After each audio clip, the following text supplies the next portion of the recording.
Well, riveting. I will see what I can do to live up to that expectation. But appreciate the opportunity to be here.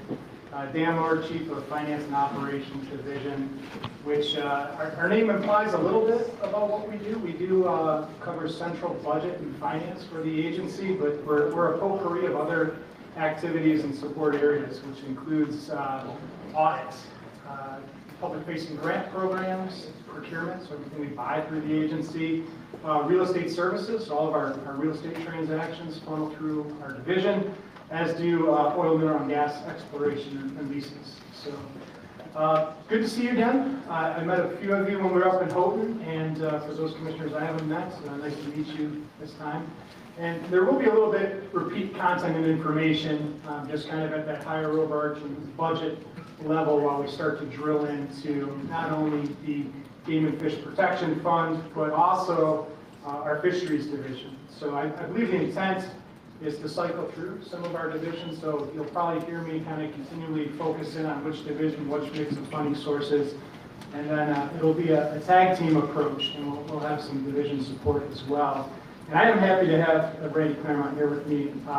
As I mentioned previously, like we are centralized support, but there is a left-hand, right-hand relationship that happens in the space of budget and finance. So, and I do say left-hand, right-hand, it's small handfuls of people that are focused not only in my division on budget and finance, but also within the divisions themselves. So people like Don Vito is a strong crosswalk and advocate and ally on all things budget and finance. So we do collaborate throughout the year for not only budget development, but also trying to solve problems that pop up throughout the year. So, I don't know if you want to introduce yourself real quick and keep rolling.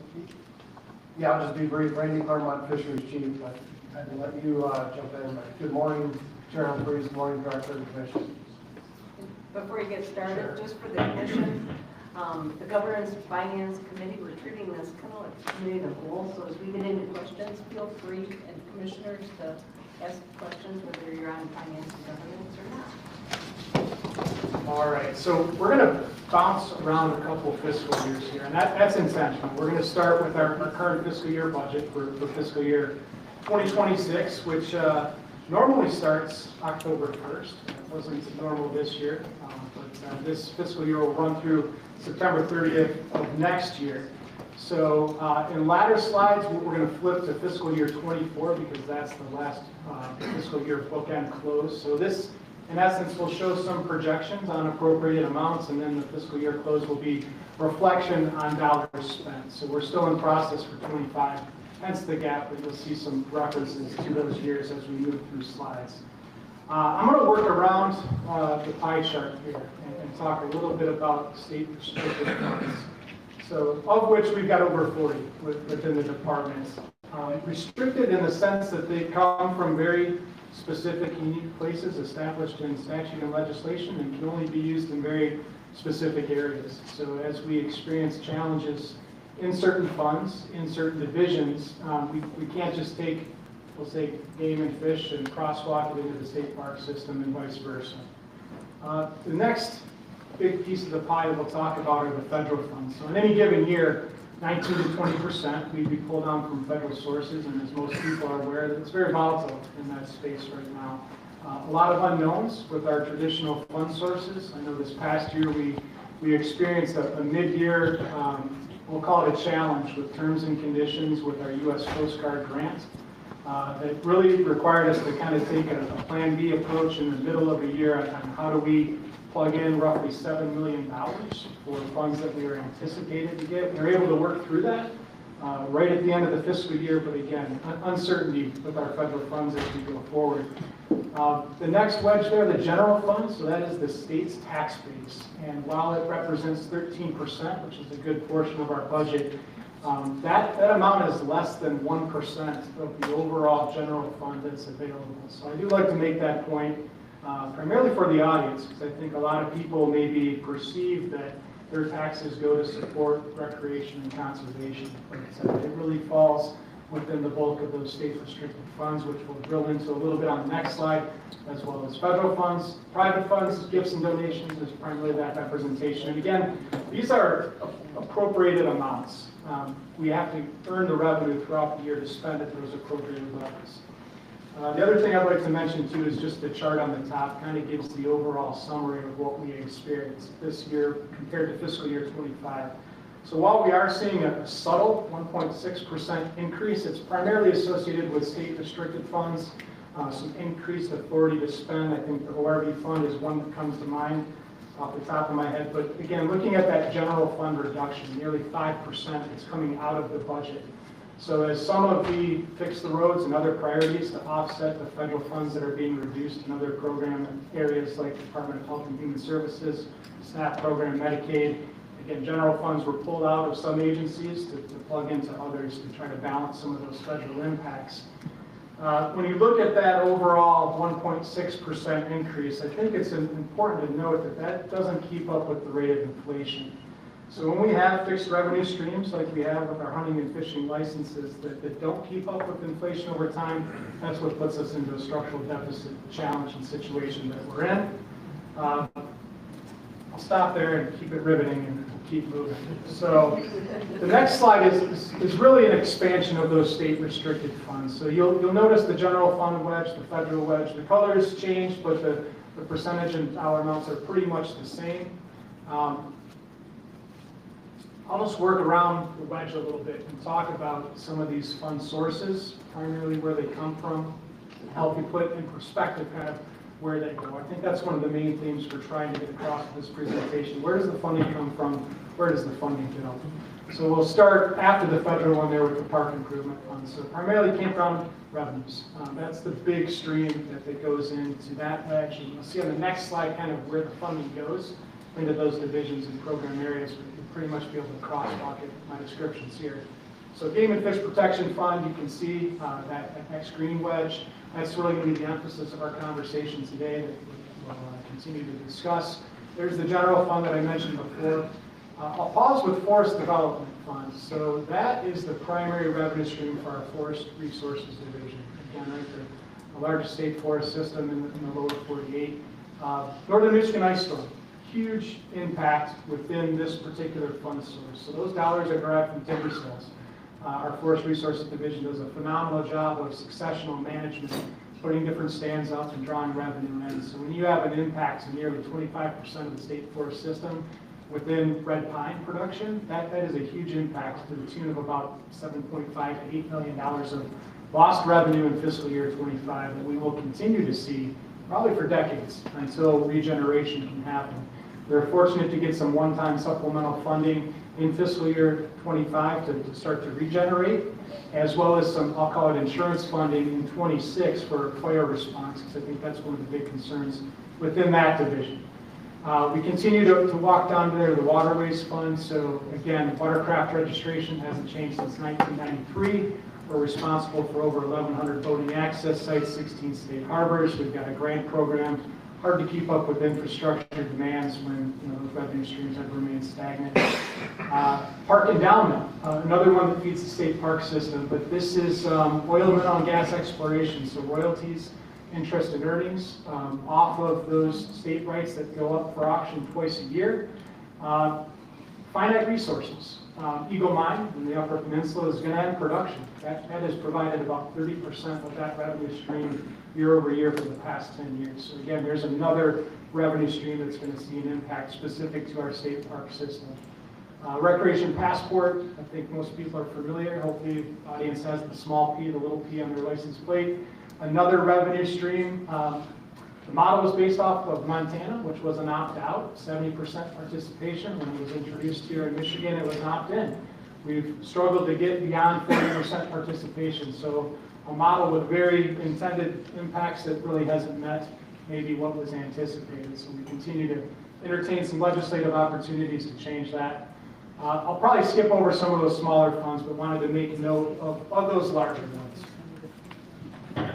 And before I move on, the federal funds, they're nationally, and we've had some little bit of communication. There's some concern that with sequestration, there's going to be some holding of federal funds, and WHISPER, which are the PRDJ, Develop Row funding.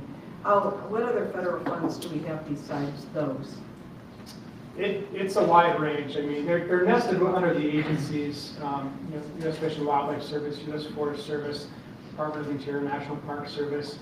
It's about 30 different grant programs. I mentioned, Department of Homeland Security and U.S. Coast Guard funds. So if you want a deeper dive, we can bring our federal aid team and kind of expand that. Well, I think more than anything, I want to put on people's radar, that's a big chunk of change up there. It is. And we could be impacted in terms of this new budget bill and sequestration and what's going to happen to those federal funds that we have.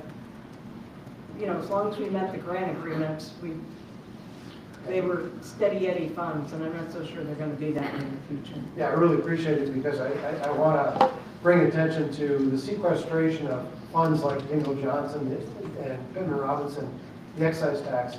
Those will delay the funding to the department and to the divisions to do the work. But those can be rerouted for the purposes.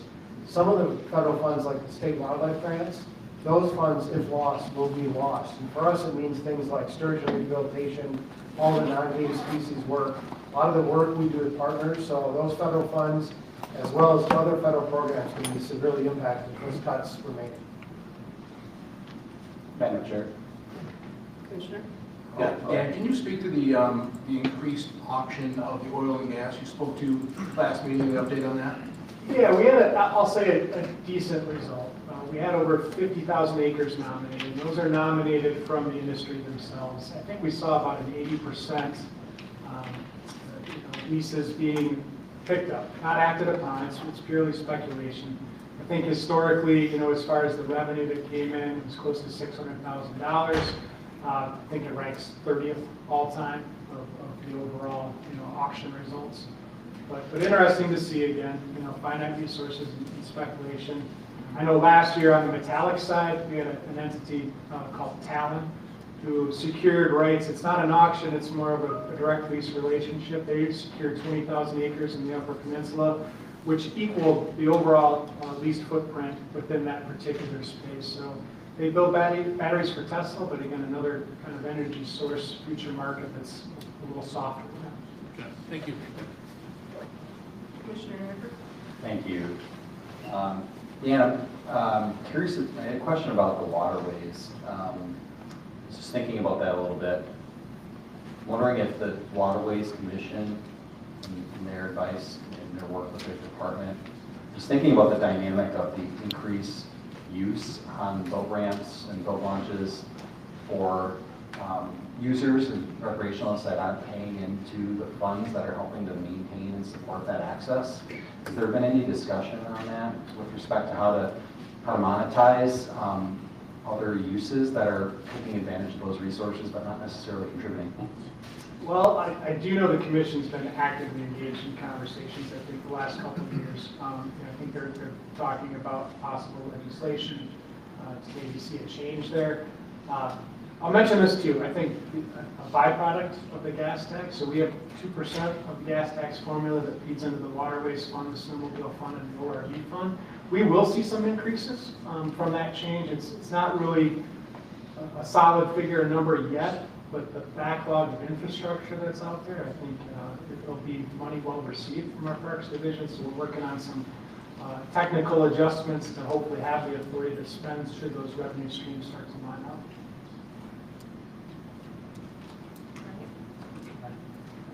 So this is, again, kind of a breakdown of, yeah. On oil and gas auctions, what's a typical relation? You lease those properties out, are there other revenue streams to the state that are associated to those leases as well, that carry interest in those leases? Does the state participate in the oil and gas drilling itself on any level? So once the leases are acted upon, we get a revenue stream from the royalties that are on. Okay, so it's a royalty interest. Correct. Okay. And that primarily feeds, again, the state park and down. Are there performance issues relative to those leases too? Do you force them to act in a certain period of time if those leases are relinquished? There are some performance issues over time. We got 2 internal audits that are kind of monitoring the receipt of those revenues. Sometimes we've got to act on bonds and other tools and methods to ensure we get not only the return, but also, when the lease expires in the reclamation process of putting the land back into recreational use. Thank you.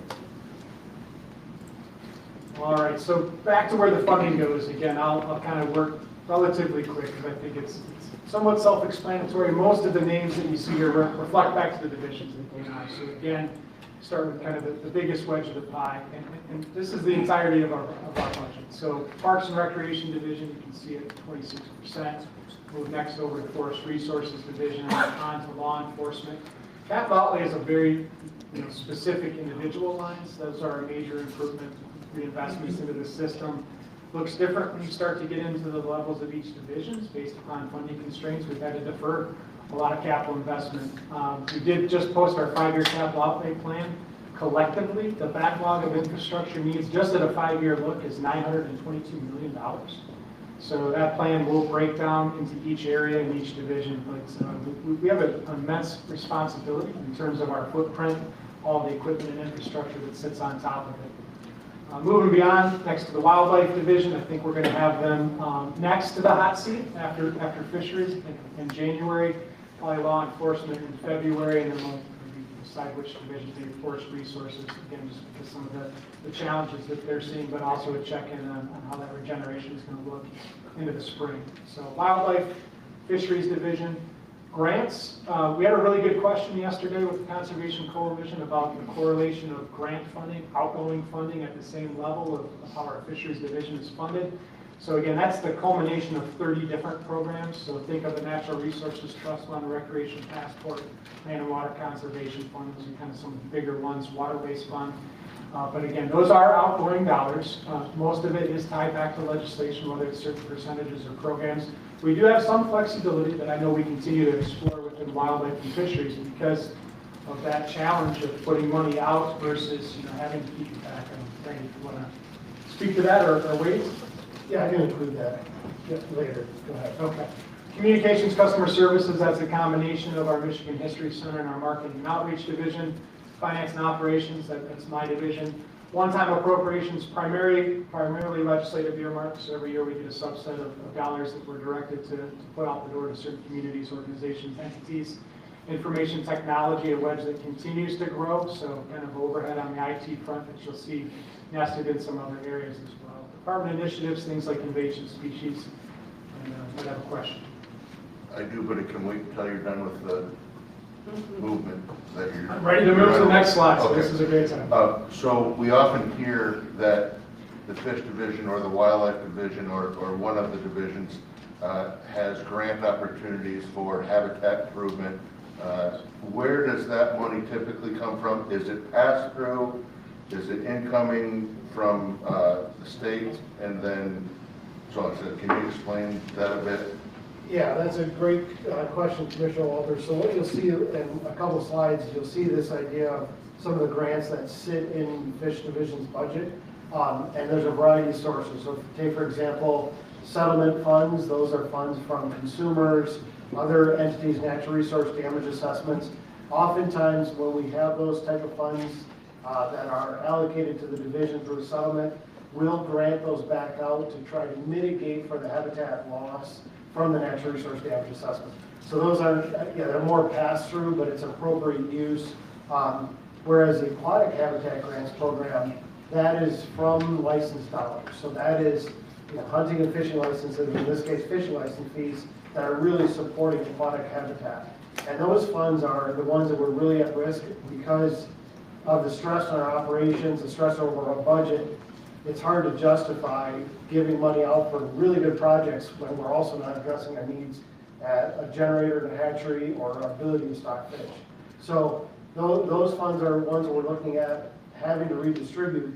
Problem with that is when we give out aquatic habitat grants to excellent partners like TU, and some of the groups you work with, those funds oftentimes leverage 3 to 4 times the dollar, right? So we know the impact, and we don't grant out those for critical habitat projects, but we also know the needs aren't being met in-house. So those grant dollars that you are doling out, you're also handcuffed by statute as well, correct? Not with the aquatic habitat grants per se, but with... So that's arbitrary by you and your team making the decision, okay, we're only going to dole out X amount for habitat, aquatic habitat this year or the next 5 years, what have you? Yeah, it's really, consulting with the director, looking at the overall budget and trying to put out the biggest fire. Thank you. Dan, I have a quick question. Where's the department at with the adoption of AI and the idea of implementing AI for efficiencies that we could reinvest dollars back into, other areas on the ground? Not sure I'm the best person to answer that, but I'll say we're getting more opportunities to leverage AI, but being the government, we're always a few steps behind. Fair enough. One last question. I don't see a slice on there for the executive division. So Yes. where is it? Is it under other or It where is- is it? Yes, it is under other. Let's see if I've got that specific breakdown. It is under other, Okay. as well as some other kind of outgoing. Yeah, I presumed it was batched with that, but I just want to ask, it's usually of interest to the legislature. It is. All right, I'm actually going to bounce back again just to reference the game and fish, which that's really kind of what we're going to dive into. So then I'll jump forward. So pretty simplistic pie chart on the surface, but there's actually some complexity here. So the biggest wedge that you see are the license sales. I should note this doesn't reflect sub-fund accounts very specifically within wildlife, but this is the lion's share of where Game and Fish Protection Fund comes from. And I asked it last month, but refresh our memory again, how much comes in off of fishing licenses versus hunting licenses? I've got it. Yeah, so basically, if you look at that blue slice, approximately 30 million is from fishing licenses, approximately 35 is from hunting licenses, and then there's some miscellaneous licenses, trapping, et cetera, that's in there. But it's almost half fishing, half hunting. Thank you. So the other thing I want to mention too is, Game and Fish goes in other directions, right? So some of the impacts on the revenue side that I wanted to mention was, there's 3.5 million. That's the amount that's paid to commission expenses and agents for their part of the process of selling licenses out across the city. I think, Tom Weston, you back there? I can't remember how many agents we have. 1,500.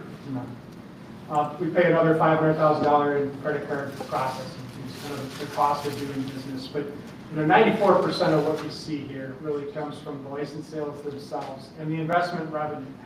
So the investment revenue, this is where we get into some complexity, but there is a separate fund, Game and Fish Trust Fund, that was established in 1986, primarily from oil and gas royalty revenue generated off of those lands that were purchased from Game and Fish. So per the Constitution, $6 million and a portion of the interest and earnings from that permanent investment is transferred each year for our ability to spend with the Game and Fish Protection Fund.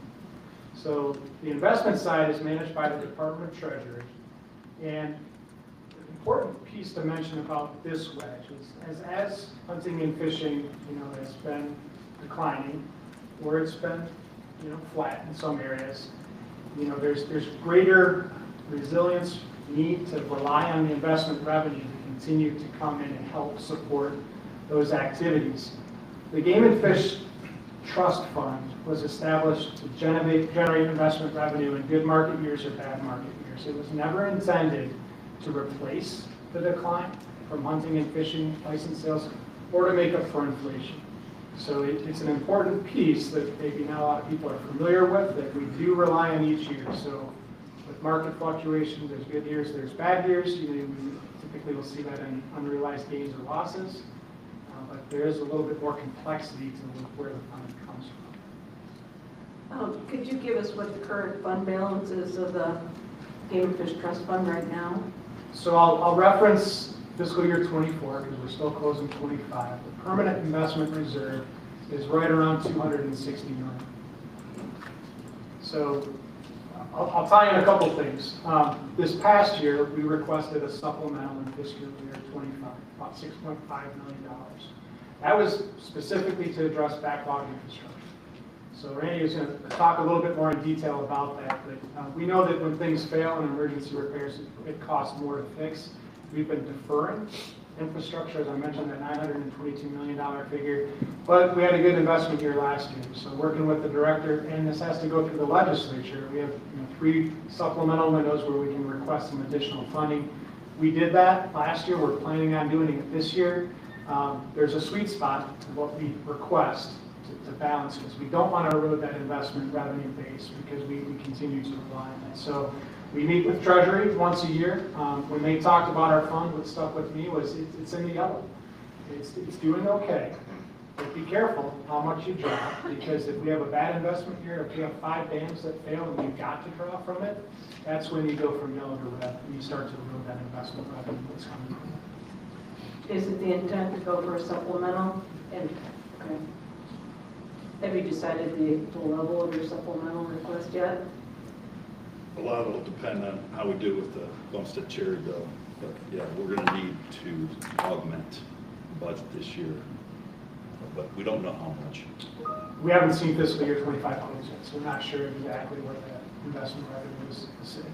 We, commissioners, we have a former commissioner who was very instrumental in making sure that this fund earned some money. At one time it was for just bonds investing, and it was very low rate of return. And Bill Parfit chaired the finance committee of this commission and worked with Treasury, and it's part of the reason we actually have some nice returns on the investment at this point. So kudos to Bill. He was like a dog with a bone on that issue, and thank God he was. It was very forward thinking. We appreciate that foundation, and we had Treasury revisit how the investments are managed, and I think they're about as risky as they'd like to be right now. Oh, they don't like risk at all. They don't. They're diversified. Yeah. At some point, it'd be nice to bring them in and have some discussion after we get through some of the divisions. Okay. I'd be happy to do that. I know we did that with Natural Resources Trust Fund before they give out their grants. It's the same conversation. Are there limitations on what you can take out each year, or how does that function? You can't erode the corpus, so you can't go below the corpus level, which is 200. And so what sits on top of that is again where kind of that risk comes in. Okay, thank you. All right, so now we saw where the money comes from. Now we talk about where it goes. I'm going to speak quickly about the 3 biggest pledges, because I think that's the intent to dive into the details, starting with fishery, then to wildlife, then to law enforcement. So I'll talk about some of those other smaller slices. I'll start with my own division, finance and operations. So I forgot to mention we also manage the 13 customer service centers. We have a mix of staff that work there, general office assistants, secretaries, account techs. They provide supporting services for all of the divisional staff that sit in those offices. Those positions are cost allocated back to those fund sources that you saw earlier. So there's a portion of game and fish that goes into their salaries. That makes up about half of that number. The other half is, again, scattered across our real estate staff that deal with all the land transactions, our procurement staff that are buying the fish food, our budget and finance staff that are helping crunch the numbers. The other, in case I get that question, is another kind of breakdown of supporting services within our executive division, some of our accounting service center, which is separate over in the Department of Transportation. The information technology, think about all the network connections in the offices, the laptops, the cell phones, those fixed costs that continue to float upwards. Grants is, again, those outgoing lines, very specific to game and fish, so back to the habitat programs that Wayne was mentioning. Capital outlay, pretty small wedge there. That's because of the continued deferred reinvestments to focus on the operational side. Marketing and outreach, I know John Spielis is here, so he can bat some cleanup, but I think that the biggest contributing areas, because it's not marketing, it's activities and services and programs nested within that particular division. So think about the shooting ranges.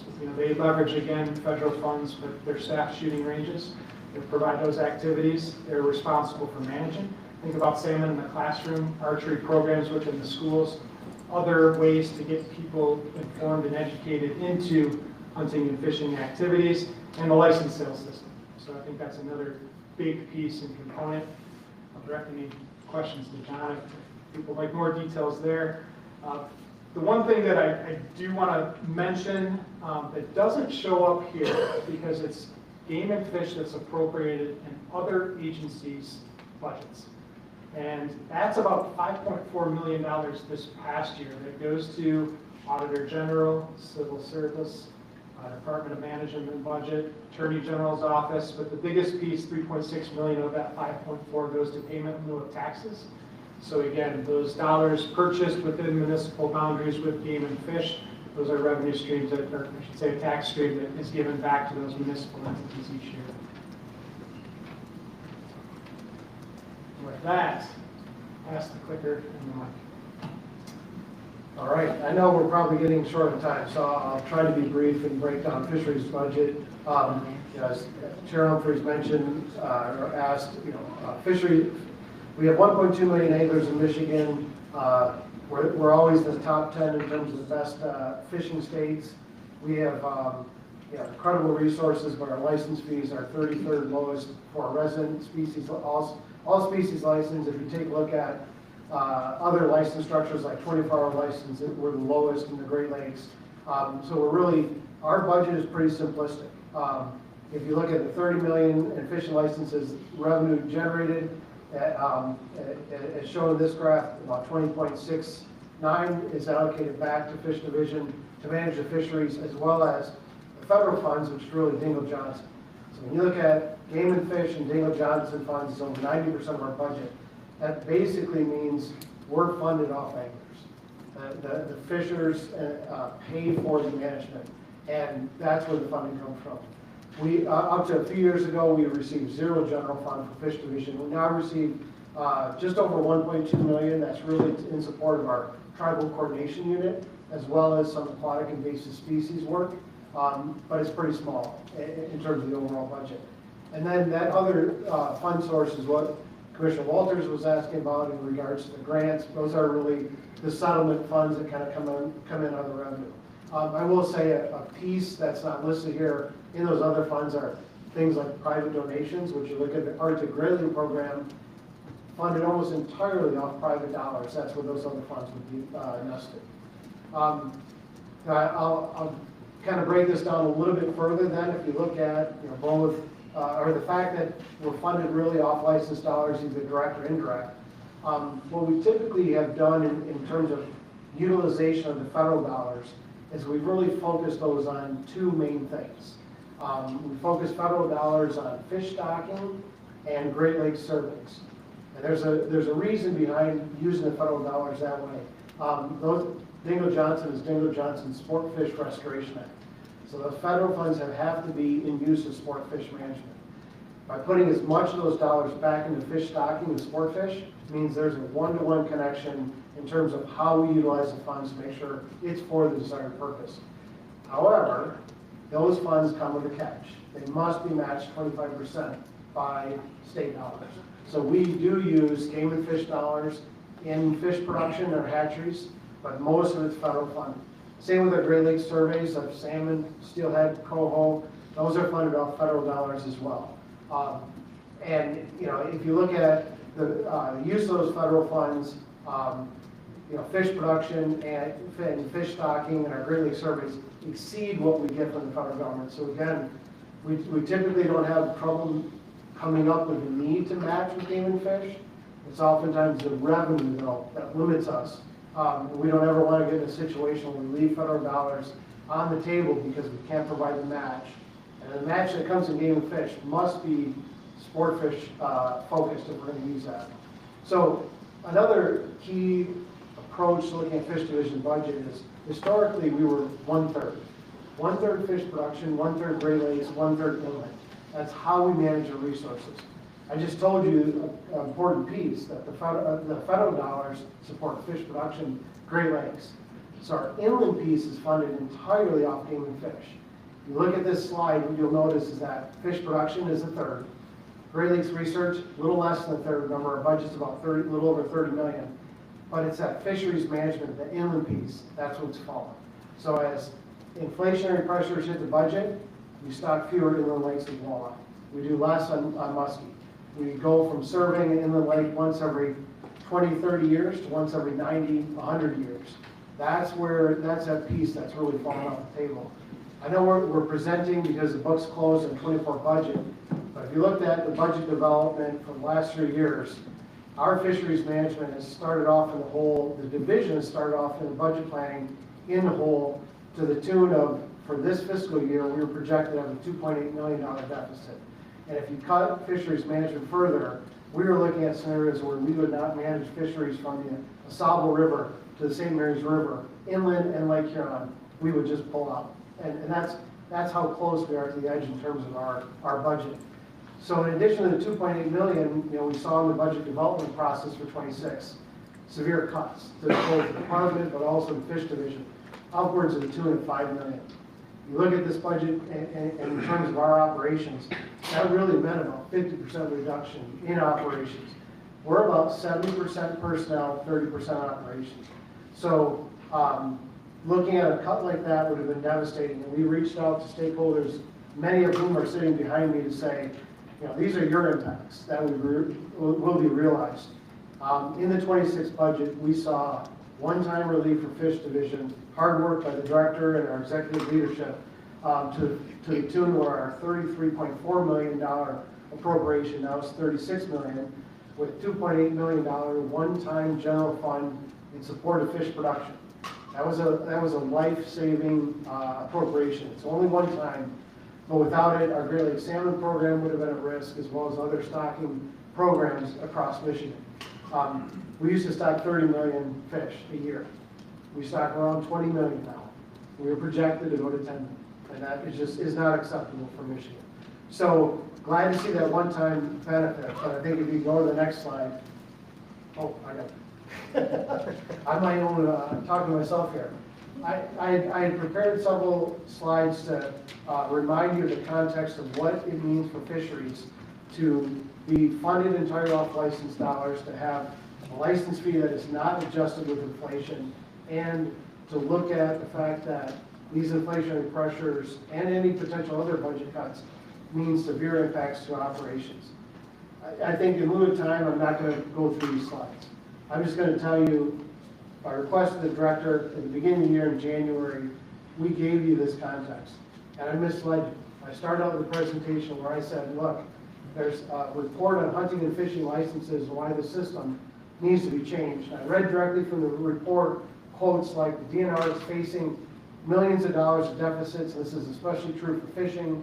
The Game and Fish Protection Fund is going to be insolvent in the near future. Revenues aren't keeping pace with inflation. I went through this report in detail only to show you that this was a 1979 report, not a 2025 or 26 report.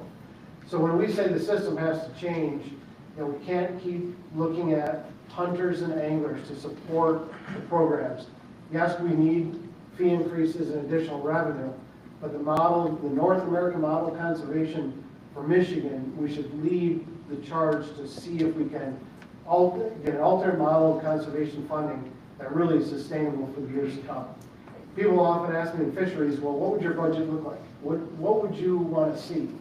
And number one would be, we don't go backwards. We're going backwards right now. Every day that goes by, we're looking at programs that are going to be reduced given the budget numbers. So we got to stop that bleeding immediately, followed by growing the programs that people care about, the services they want to see, from fish stocking to fish management, grants to important partners and stakeholders. All that's critical, and we want to see that move forward. So thank you for your time. Chief, I'd like just to kind of piggyback a little bit on what you're saying and take it in a direction where I think that it's incumbent upon the commission that we start to try to do better outreach with members of the state legislature to let them know what the needs are and that they hear directly from us. And that's one thing I think moving forward that we need to focus on as the NRC works collaboratively with in the collaboration with our state partners. I appreciate that, Commissioner Fewens, and I'm just going to say, I'll read one quote from this 1979 report that I didn't just include. I know you missed that early in the year. So the department needs to address hunting and fishing license fees, but the emphasis is the role of the Natural Resource Commission in making this happen. That's 1979. So case in point of what you just said. I believe also in the last license package, fishing actually, I think that fishing license fees were not commensurate with some of the other increases. Yeah, that's this figure here. I was going to show you that basically is, in 1997, the cost if you bought a trout stamp, you bought an all species licenses, basically you paid the same as you did in 1997 as you would today. So in 2014, we actually saw the combination of all species license costs decrease the overall price point, but at the same time, from 1997 to recent, the inflationary pressures, if we were to actually apply those to the license in 97, you'd be paying almost $50 for a fish license today. I'll just add an inflationary aspect to consider too. So going back to 2014, just take $100, and what's it valued at today with inflation? About $135. So you flip that around, we're working with 75% of our buying power. So back to the fish food, back to the equipment, back to just those ongoing costs. We're fixed, we're set. I think that Randy and his team are doing a great job each year, but really tough decisions on the horizon. Director, I encourage us to look at that other third of the fishing license revenue and think about ways that we can be very efficient. Because it looks like Fisheries Division is getting about 2/3 of the annual revenue comes off fishing licenses. One of the things I remember was sitting in commission meetings and having the commission go through each land transaction for payment and the taxes. What's the tilt on this? And it adds up real quick. We spent one whole year going through tilt discussions to try and move forward and reduce that overall burden. Not that local communities don't deserve some revenue from our lands that are out there, but it also sometimes is a huge burden, but also all the administrative overhead and the rest of it. It's really important that we squeeze everything we can to be effective and efficient. Other questions? Commissioner Nyberg? Maybe not a question, but a comment. It's always dangerous when I preface microphone with that statement. But I'm reflecting a little bit and thinking about what we're talking about and the importance of this conversation. And I want to commend Chair Humphreys for her leadership in bringing this level of dialogue to the commission because, and to Commissioner Funes' point, the role of the NRC in being a partner with the department on these topics. Because the decisions we're making, we shouldn't be having these discussions and decisions in a vacuum. It's important to get the biological information, but also knowing the impacts and the realities of what the department is faced with financially is so important to the work that we do together. And I'm also, kind of recalling back to your historical statement, Randy. I'm also thinking, gee, it was, 17 years ago, the commission actually had administrative authority with the department, and I remember attending commission meetings where these types of discussions were happening every single month. That changed in 2008 with an executive order, and since that time, I think the commission and the department have grown further apart because the commission has been solely focused on, abandoned wetland or game species, and then more recently with the authority over fisheries, game and fish. And so I'm just really happy that we're having this discussion, and I think it helps us make better informed decisions, but also to Commissioner Funes' point, please help us understand how we can be partners and advocates in the important work of working with legislators, with policymakers, with staff, with other stakeholder groups, and trying to figure out this incredibly important topic. Thank you. Just as a follow-up on that, we had our Sportsman's Caucus breakfast this morning, and our hope is that we can continue. We had a really good turnout for that, by the way. Our hope is that we can continue to grow that and get really good legislative participation in that, as well as the sporting community.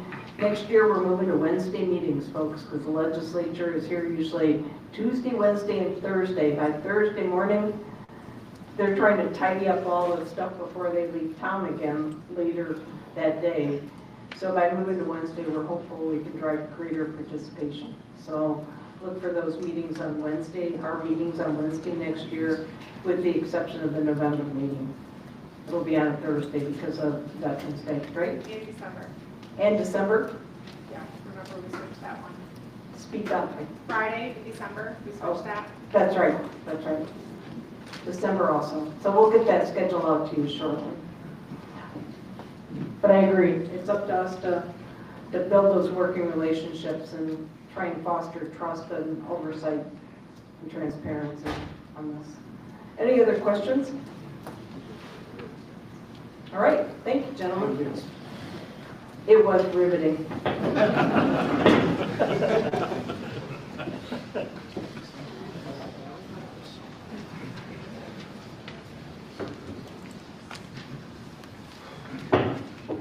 All right, it is 10:16, and I'm going to call the November meeting of the Natural Resources Commission to order. Rather than doing the roll call, hang on just a minute, let me get on my right sheet here. I already asked you to silence your phones. If you would keep those remaining silent, we'd appreciate it so that we can hear testimony and presentations as we go through this.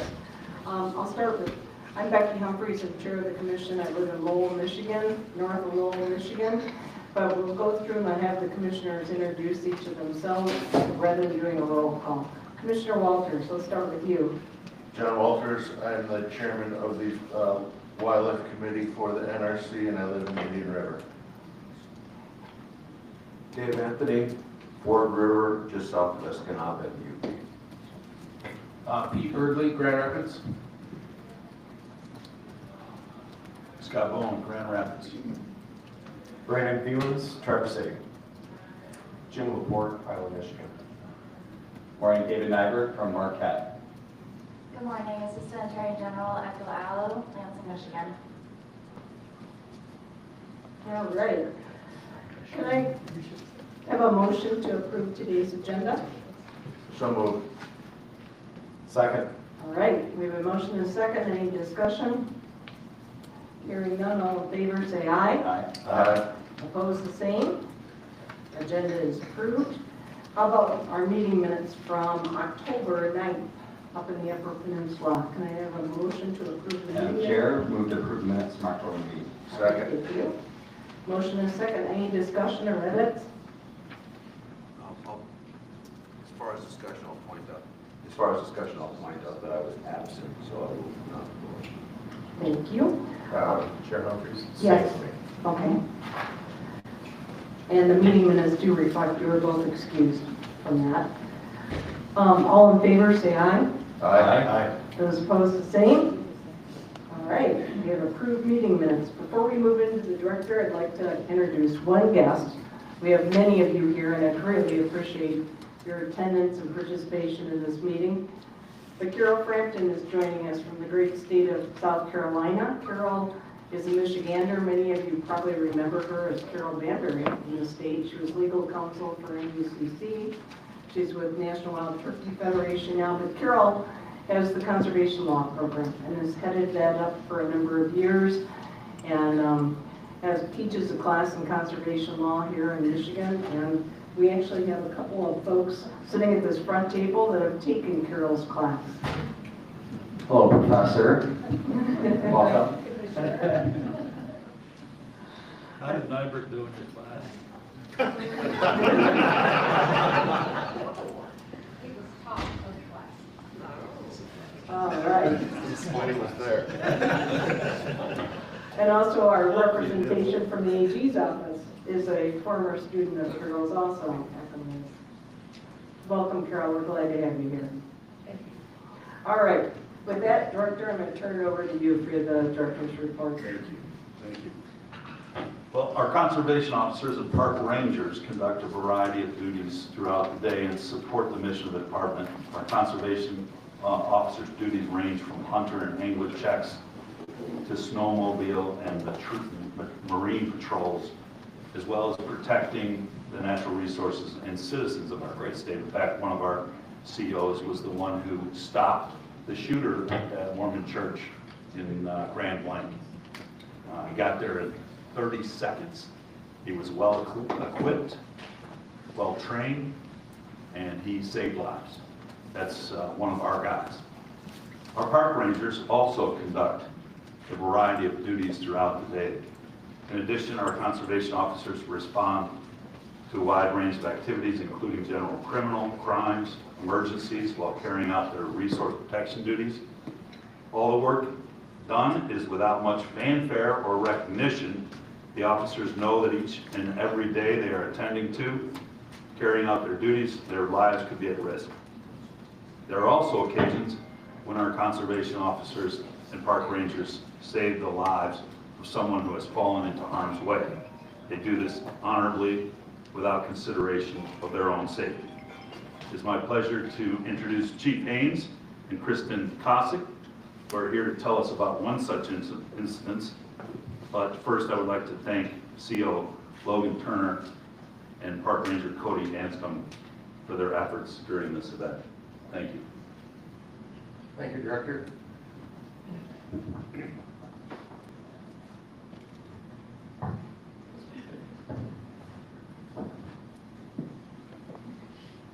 Okay, I'm going to test this. Are we working now? Yep. All right. Thank you, Director. It is our great privilege to recognize both of these officers for their life-saving actions that they took on July 4th of this year. I'm going to start by introducing you to Conservation Officer Logan Turner. For those of you that are regular attendees at these meetings, you may recognize Conservation Officer Turner from when he was recognized last year for a life-saving event that took place on Lake Michigan in some pretty hazardous conditions. CO Turner came to Law Enforcement Division in 2021, where he was assigned to Grand Traverse County. He has since transferred to Oceana County, where this event took place. And turn it over to Kristen. Thank you. So I'm Kristen Cossack. I'm the Chief of the Parks and Rec Division, and it's my honor to recognize Ranger Cody Anscombe today. Cody's been with us since 2017 with the department in the division, and he's worked at Metamora Hadley and then spent most of his career at Silver Lake as a ranger. So we're very pleased and thankful that Cody had the training that he needed to be able to respond to the event that day. And I will say to you that Cody's family's here today. We're glad you get to witness this. And Cody grew up in Howell, Michigan, and then he moved to Pentwater with his family. And he's been very active in his community in addition to all his park ranger duties. So thank you. As I mentioned, this event took place on July 4th of this year and took place at Silver Lake State Park. These two officers were working together off of a side-by-side ORV, as they routinely do. Our officers, the conservation officers, and the park rangers routinely double up in certain areas such as Silver Lake. They were working the area that day together, and they received a call of a young child that had been buried in the sand. He'd been digging a hole, as kids do. It collapsed on him, and he was buried. They immediately responded to the area, and upon their arrival, they found that the child had been dug out of the sand by other bystanders. They immediately, of course, checked his vital signs and found there was no breathing, no pulse. So without hesitation, they began CPR efforts and continued with that. Will remind me, 83 compressions. After 83 compressions, this young child took a shallow breath, indicating some signs of life, which in my mind is just miraculous. From that point, they continued to monitor the child until he could be transported by EMS for further treatment at a local hospital. I think it's very clear that without the quick response and immediate actions by both of these officers, that the day would have been much differently for this child and his family. So based on all of that, I am very proud to recognize both of these officers for their life-saving action on that day, and I welcome all of you to join us in congratulating them.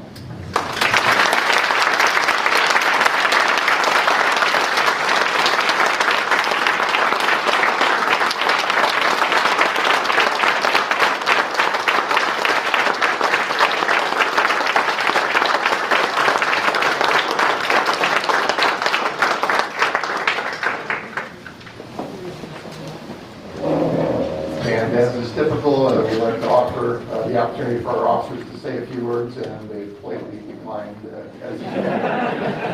Thank you very much.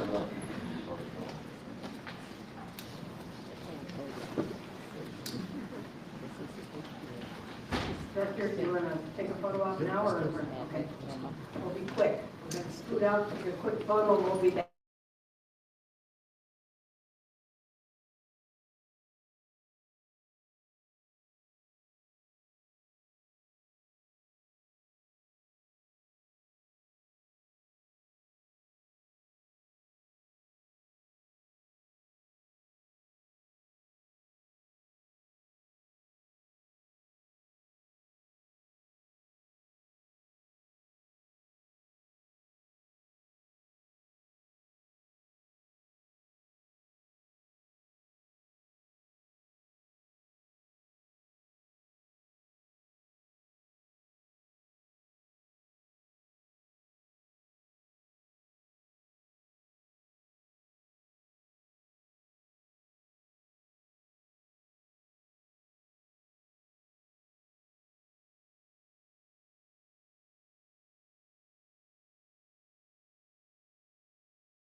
Director. We have a invasive species order number amendment number 1, 2025. Katie's here. Give us the lowdown. Thank you. Good morning. Good morning, thank you.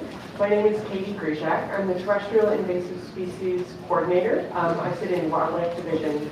But the Invasive Species Program is actually a big collaborative effort between not only the DNR, but also the Michigan Department of Agriculture and Rural Development and EGLE, the Department of Environment, Great Lakes, and Energy. So I'm joined here today by my colleague Susie Hyatt, who will be giving the majority of the presentations.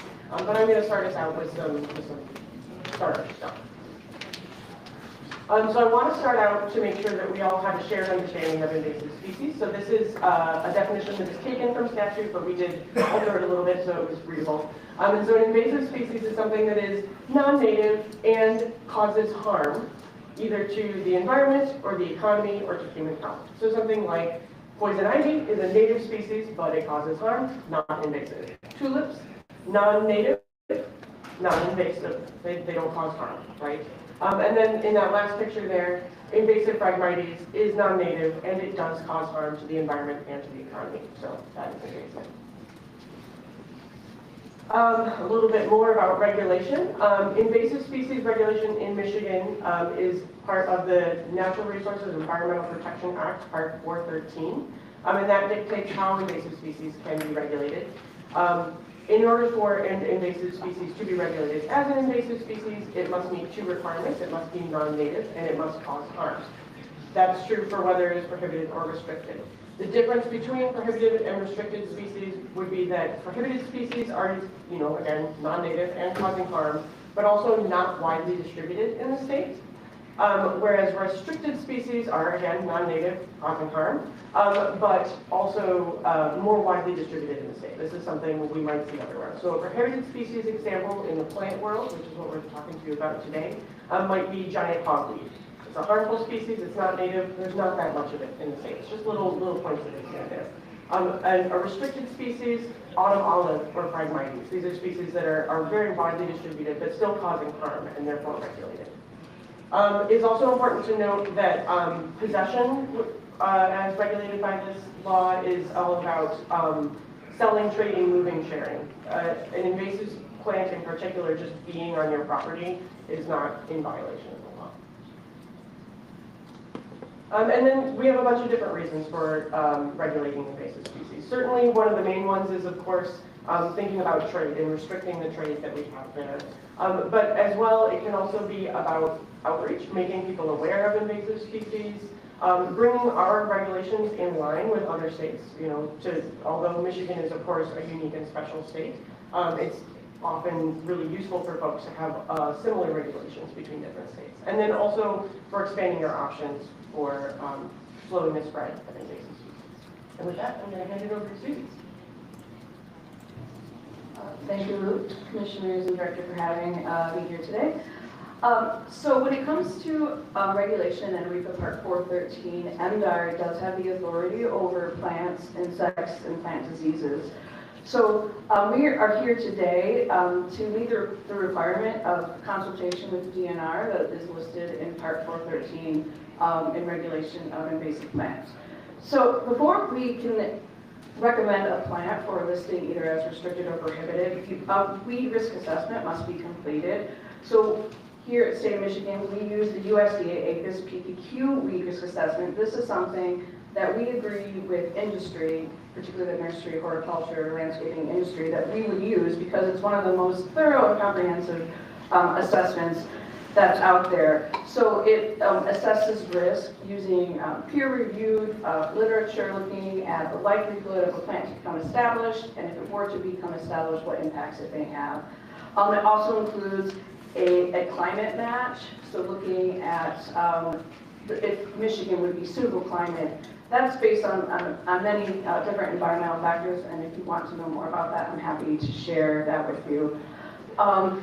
So as I said, we at the Department of Agriculture have the authority, but we work in consultation with the DNR and also with the Michigan Invasive Species Program, which includes, members of staff from Eagle, DNR, and NDAR, to come up with these initial recommendations. We also, in September of this year, put out a survey to partners and stakeholders. We wanted to, it's not something that is required, but we thought that it would be a best practice. And this is something, these recommendations are something that we continue to recommend annually. So we now are working on getting more assessments done and reviewing other species for possible regulation. Before a species, though, can be decided that it's a contender for a regulation, it has to be considered to be high risk and likely to cause harm. So in the stakeholder survey that we did, we shared that these species that we were recommending all got a high risk rating, meaning a high risk of being a major invader and causing harm. The completed weed risk assessments are available on our website, and if any commissioners or director would like to see those, we'd be happy to provide the full assessments to you. But results of the survey showed overall support of regulation for each species. In particularly, especially when you're talking about folks from the horticulture, landscaping, and aquaculture industry, they preferred a phase-out period and an education period. And we also asked about cultivars that they might want us to consider for possible exception. We did investigate cultivars that were suggested, and we didn't find any of those at that time to be truly sterile, but that is still under further consideration if we get any new cultivars that they want us to consider. Question. So, yes. What constitutes high risk? High risk means that it has a high likelihood of becoming established, and if it were to become established, it would have harmful impacts. In the coming slides, I'm going to go over some of the impacts that these species can have. Thank you. Yep. So we used the feedback from this survey to shape our recommendations. So the species that we're recommending for regulation are common buckthorn, glossy buckthorn, Callery pear, Japanese barberry, water hyacinth, and water lettuce. The next slides coming have a lot of information. I'm not going to read all of that to you. I'm going to just hit some high points. But these slides are available if anyone wants to refer back to them for more information. So for common buckthorn, it's non-native. It is established in Michigan. This species puts out chemicals, it's something known as allelopathy, that hurts plants, fish, frogs, and it's also a host to oak crown rust fungi, so it has some agricultural impacts as well. It's currently regulated in every state and province that borders Michigan. If you can see the map at the bottom there, all the red is where it's regulated.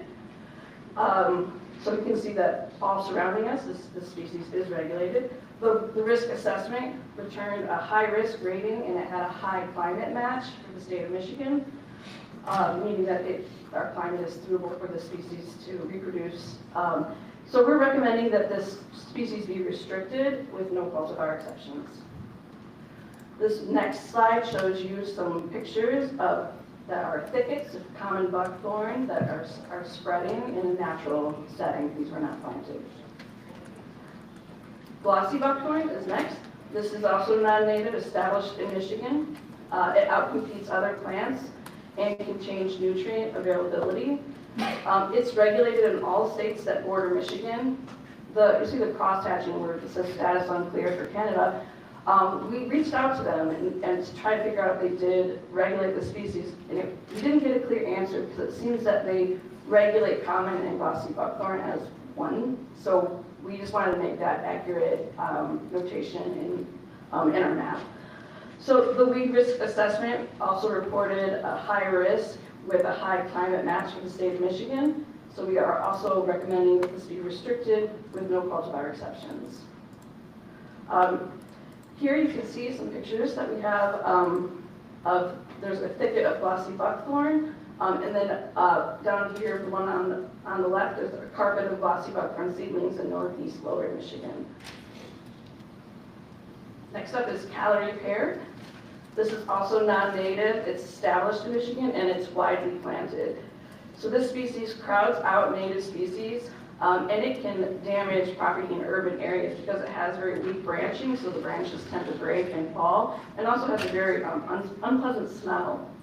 So it's regulated in 8 states, and just this year, Illinois and Missouri added it to their regulated lists. Illinois, excuse me, just added it actually last week. The weed risk assessment also reported it with high risk with a high climate match with the state of Michigan. So we're recommending it to be restricted with no cultivar exceptions.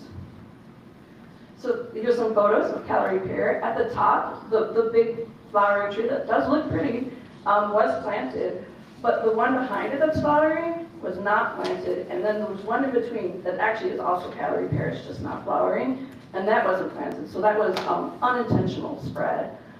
And then the picture at the bottom, that's the panoramic picture, there was one tree that was planted intentionally off on the right-hand side, and all those seedlings were unintentional spread.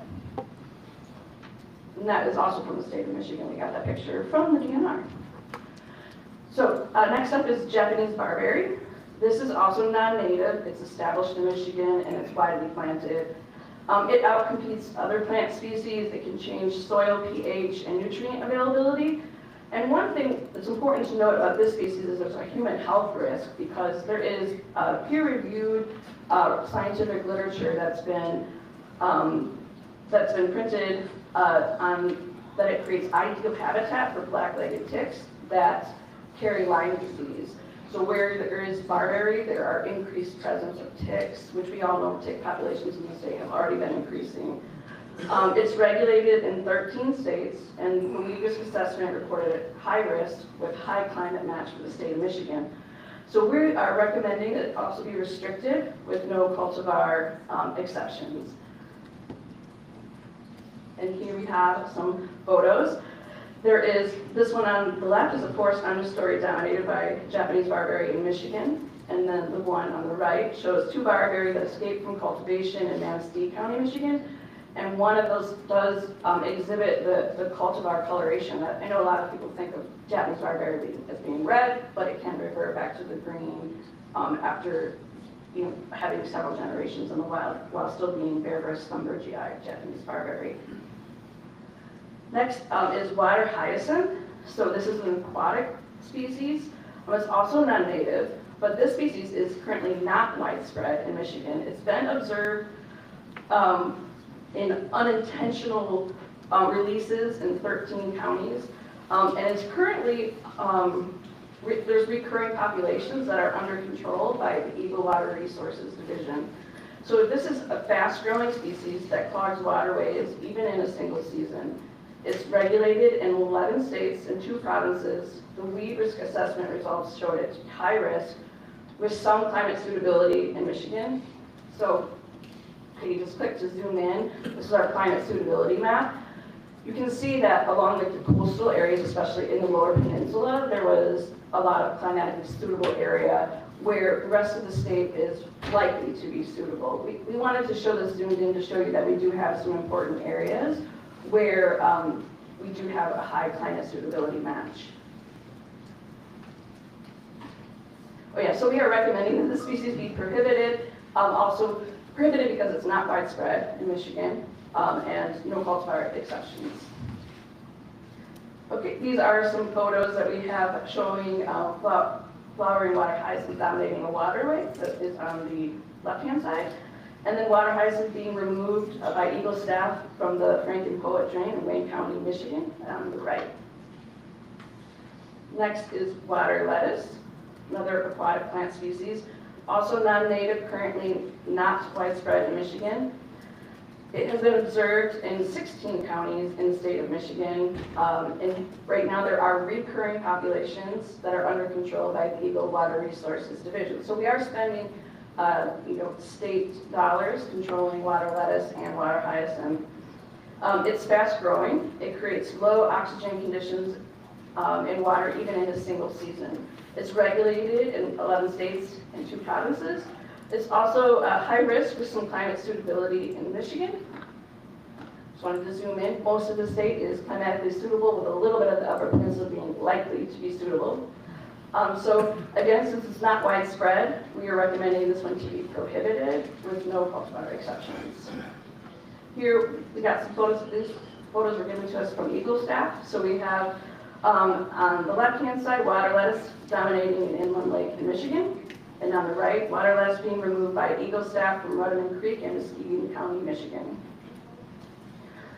So overall, the recommended implementation is to prohibit water lettuce and water hyacinth.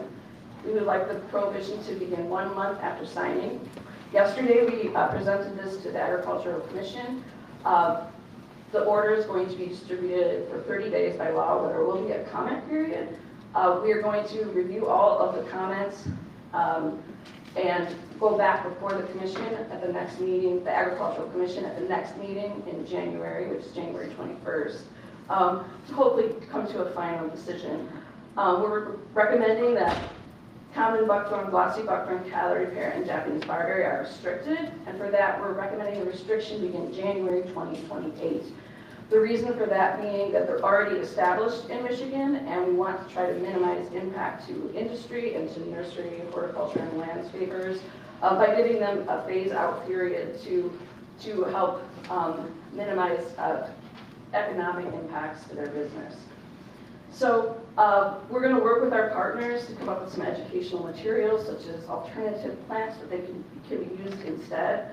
And in response to the survey saying we wanted more education and compliance assistance, we are planning for the first 12 months after regulation to provide compliance assistance via a warning letter rather than pursuing any further regulatory action. So if someone is caught selling Japanese barberry for the first time after the regulation goes into place in January 2028, we'll do education, compliance assistance, and issue an official warning letter, but we won't pursue any further violative action at that time.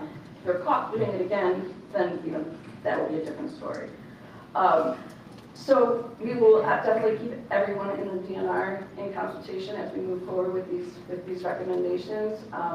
And with that, thank you for your time, and I will take any questions. Who sets penalty and fees and all that if violations occur, number one? And then number two, where do the majority of these plants come from? So the penalties and fees are in statute and in Part 413.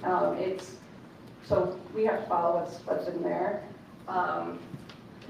Where they come from, I mean, you want to know that they're native range, that is on the slides, I can tell you that. But for water lettuce and water hyacinth, they're not in production in the state of Michigan. They are sold at many like aquaculture, pond stores, pet stores, because they're popular in the aquarium trade, and people like them in their ponds. But they are in heavy production in southern states. And we do have some extensive production of barberry and somewhat of calorie pear in the state of Michigan, especially on the west side of the state, which is why we are recommending the phase-out period. Buckthorn. In my neck of the woods, buckthorn is running amok. I've had conversations with a number of people, and I'm trying to develop habitat for certain species. And I was informed that if you have an abundance of buckthorn and birds feed on it, it can actually be toxic to them. Can you confirm that? That's a really good question. There's not super strong scientific evidence for that. There is some anecdotal evidence that the fruit of buckthorn seems to move through animals very quickly as a kind of cathartic action. I don't believe that it is more acutely toxic, although I could certainly review the literature for you there. But certainly not good for them. Yeah. It's not good habitat for them. Yeah, and I guess to be fair to the people who presented the information, they said that if it's in a concentrated area, and particular game species birds are feeding on it, then they're not getting the nutrition that they need, and it weakens them. Yeah. So Yes, that is absolutely true. Yes, they're less nutritious to our wildlife, for sure.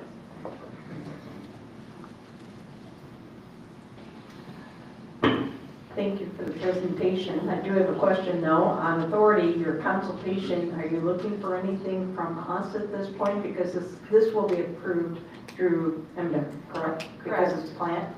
Correct. This is just a consultation, informational session only. Yeah. So I don't believe we're looking for any action, no. Okay. Well, thank you very much. Give our regards to the Ag Commission. I made a note. I haven't reached out, but I need to do that. Thank you, guys. Thank you. Next up, Hunters Feeding Hungry. Tom Weston. Director, I know I, as well as a number of other commissioners, received calls this week on the House resolution that was calling for opening the deer season on November 1st.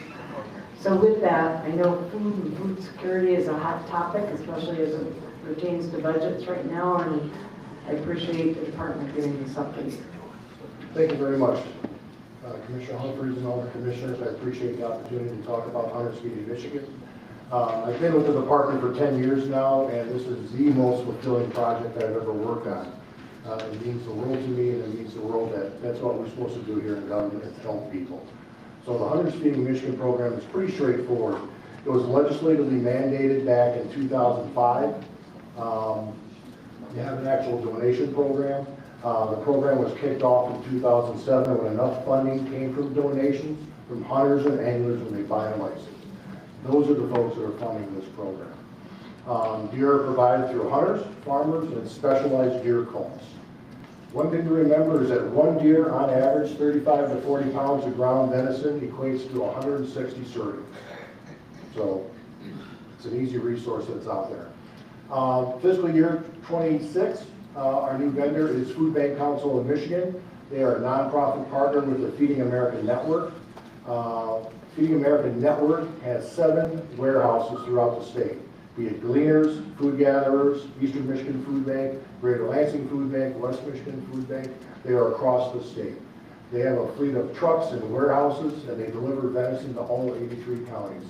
So the infrastructure is in place through our contract with Food Bank Council of Michigan and Feeding America to accept additional venison donations. So FY25 was a good year for us. 140,000 pounds of ground venison that we brought in. That's roughly about 4,000 deer. That provided 560,000 individual servings to the Feeding America Network. Everyone asks, what do you need, what do you need, what do you need for this program? Deer are easy to come by. Hunters want to donate deer. Funding is what I need. Additional funding pays for processing, disease testing, etc. I want to talk a little bit about our trailer program. Last fiscal year, we got an appropriation of about $500,000. We purchased 6 freezer trailers. We deployed these freezer trailers on farms. These are farmers that were receiving crop damage permits. So we deployed last summer. We deployed these trailers to 38 farms, got 1,001 deer, roughly 40,000 pounds of venison. Really helped the farmers out. I had one farmer in Brown City, Michigan, Dwight Bartle, I love the guy. We gave him a trailer for 4 days, he gave me 157 deer. He worked with all those farmers in the area where we had crop damage problems, and they put a little group together, and we had to do 3 or 4 runs up there to move the venison. These trailers, what are we doing with them? Well, for example, we loaned a trailer to the Fort Custer Freedom Hunt at Fort Custer near Battle Creek. They brought in disabled veteran hunters. We loaned one of our hydraulic shooting platforms so the gentleman in the wheelchair could hunt from an elevated stand. I've loaned these trailers to deer co-ops. So our goal is to use these trailers throughout the year, whether it's for early antlerless, Liberty Hunt, or maybe perhaps another nonprofit wants to have access to the trailers during the warmer seasons of our deer season. Funding. So our appropriation is $250,000. That's used for processing expense. That's what we get normally from hunters and anglers when they donate, when they buy a license. We received another $260,000 in general fund. That's used for processing, disease testing, metal scanning, vehicles, fuel, supplies, etc. All deer harvested with lead ammunition are scanned for fragments prior to donation. We send all the venison to a vendor over in Holland, Michigan. They x-ray all the venison, and nothing gets donated unless it goes through the x-raying system. Last year, we disease tested about 1,300 deer. Out of those 1,300 deer we disease tested, we had about 16 that were detected for chronic wasting disease.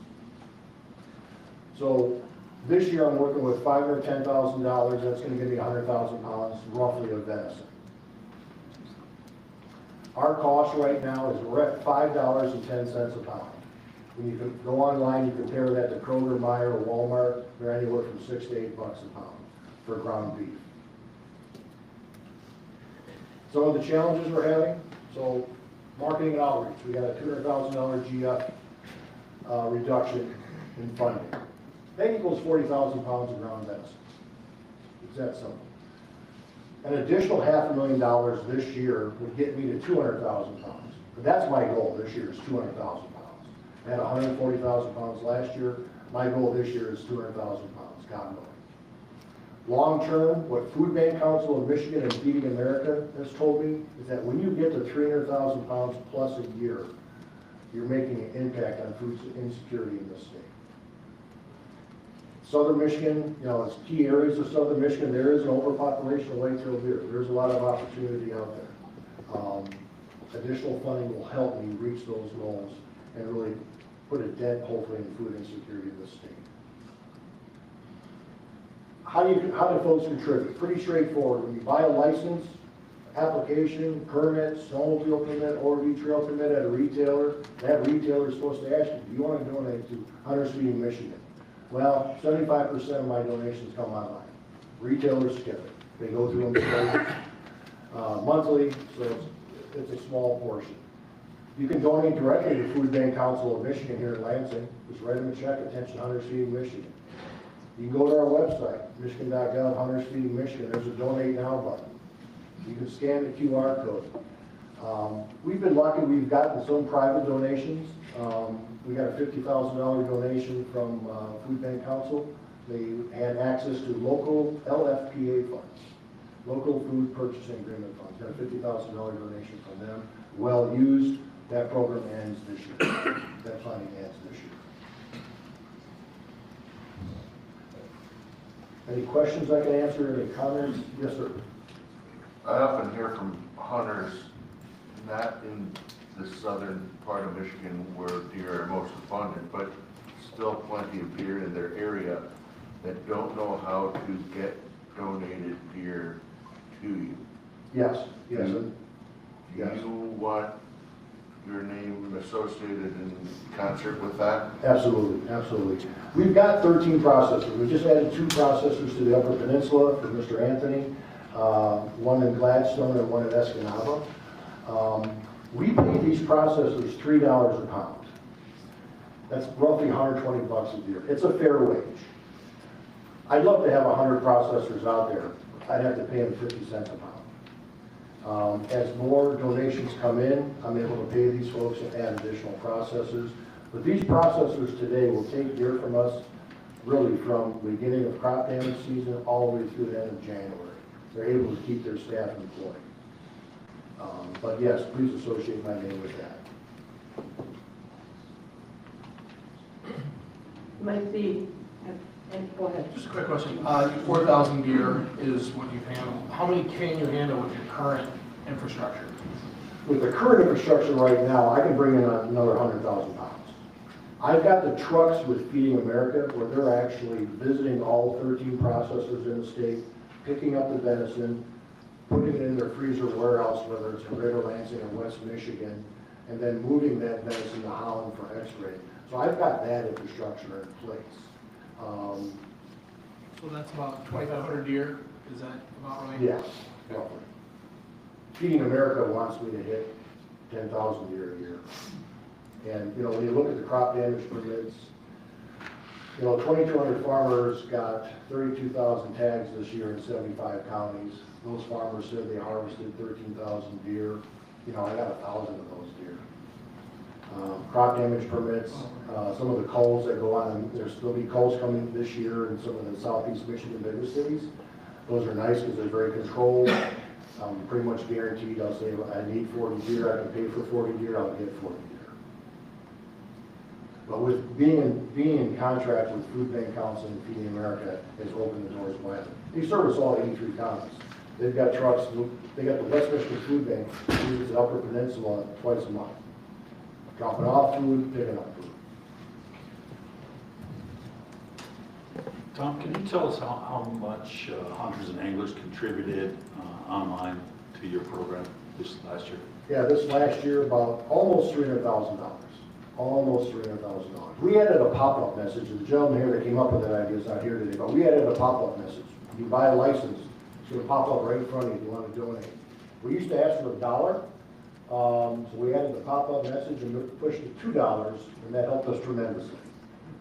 I've worked with Myers, I've worked with Walmart, I've worked with Dunham's to encourage their retailers. I mean, some of these large retailers skip that question 7,000 times. Skip that question 7,000 times. So I'm really working hard with our retailers to ask the question. Ask the question. My online customers are tremendous. That's where we're getting our donations. 100% of the money that we get from hunters and anglers during the license buying process, that is used towards processing. 100%.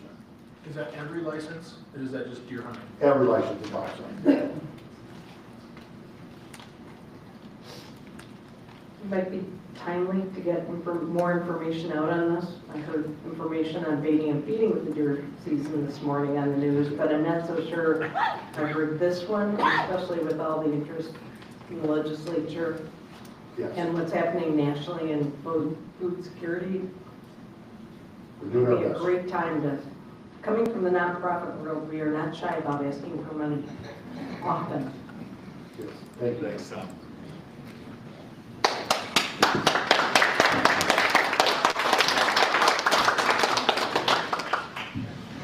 Okay, Dr. Lucas, Amendment to Fisheries Order 29.26.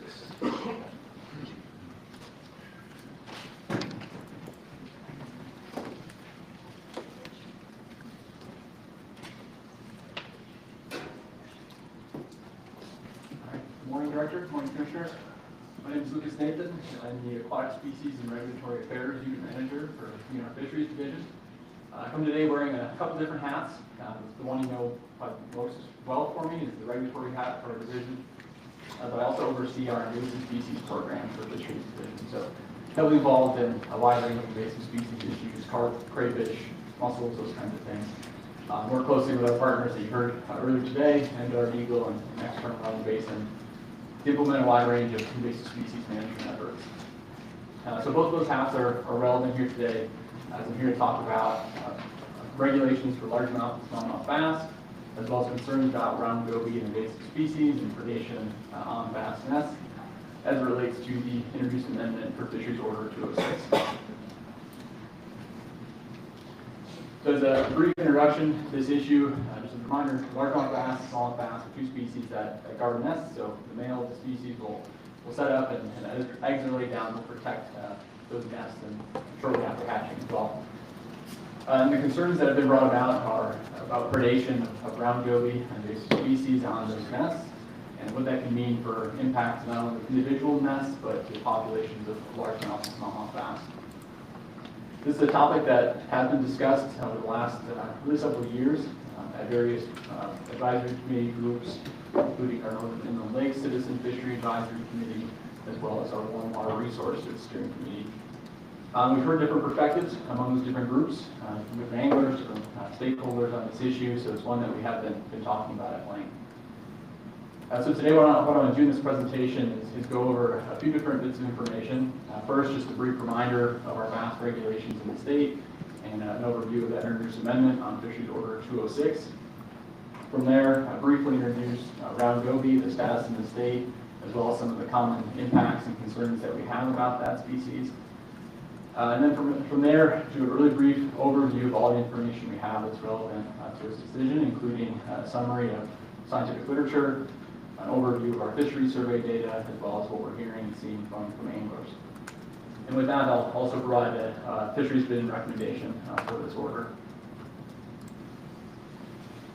So as a brief overview, largemouth and smallmouth bass regulations in the state are some of the more simple and more consistent statewide in terms of our more popular game species.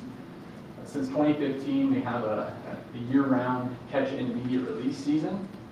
We also have a possession season, which would include both harvest and delayed release associated with things like fishing tournaments. That occurs the Saturday before Memorial Day through the end of the calendar year. We also have a minimum size limit of 14 inches and a daily possession limit of 5. But it is worth noting that both of these species, the fisheries tend to be dominated by catch and release practices, so worth noting as we think about these regulations. There are some exceptions to these statewide regulations.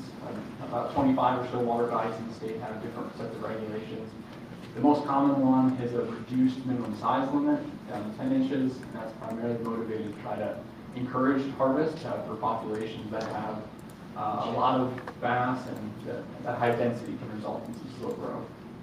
There are other exceptions as well, including the seasons and other limits based on local management goals. The Introduced Amendment to Fisheries Order 206 would close both largemouth and smallmouth bass, both catch and immediate release, as well as the possession season from May 1st through Friday before the third Saturday in June, which would have the effect of shrinking the catch and immediate release season by about 7 weeks and would reduce the possession season by about a month, as shown in that graph there at the bottom. And this would be relevant for 5 lakes in the inland waterways, so mullet, black, burt, pickerel, crooked lake, as well as all their intermediate connecting waters, all the rivers that connect them.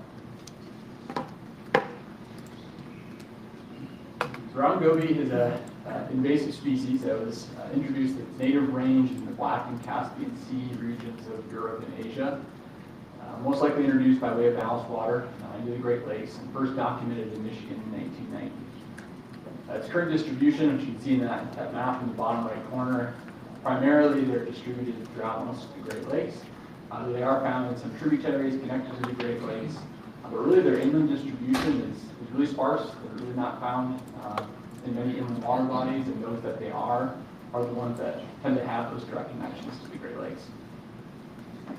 In terms of the lakes identified in the amendment, to our best knowledge, Burt and Mullet Lake, brown goby were first detected around 2010. Pickerel and crooked seem to be a little bit after that, somewhere between 2010 and 2015. In Black Lake, knock on wood, thankfully so far we have not had any confirmation that brown goby were present in that water body. The general concern about brown goby is that they can reach really high densities. They're benthic species, they feed along the bottom. And thinking about fisheries management and our game species, one of the most common concerns that we have is predation on nests. So nest guarding species like bass and panfish that are protecting their eggs. When these gobies are really high densities, you remove those males from the nest, there is the potential for the gobies to come in and have a better chance of eating those eggs. And this is something that if you've ever seen videos or photos of it, it can be very alarming. And you can see sort of the blanket of brown goby surrounding this nest, and if you pull off that male that's protecting them, in some cases they can come in and certainly disrupt or potentially completely result in failure of that nest. So that's certainly alarming. The question is, if that happens at the individual nest level, what does that mean for the entire population? And to start answering that question, we can first turn to literature. This scientific literature is a very popular thing to study, given the concern over the last several decades that brown goby have been found. And I'll start by saying that the interactions between goby and bass are quite complex. So on one hand, yes, goby are eating the eggs of bass and other species, but in turn, goby serve as a pretty critical food item now for bass and other predator species. And in the decades since brown goby have been introduced in the Great Lakes, they now make up a large proportion of the diets of things like smallmouth bass and other predators.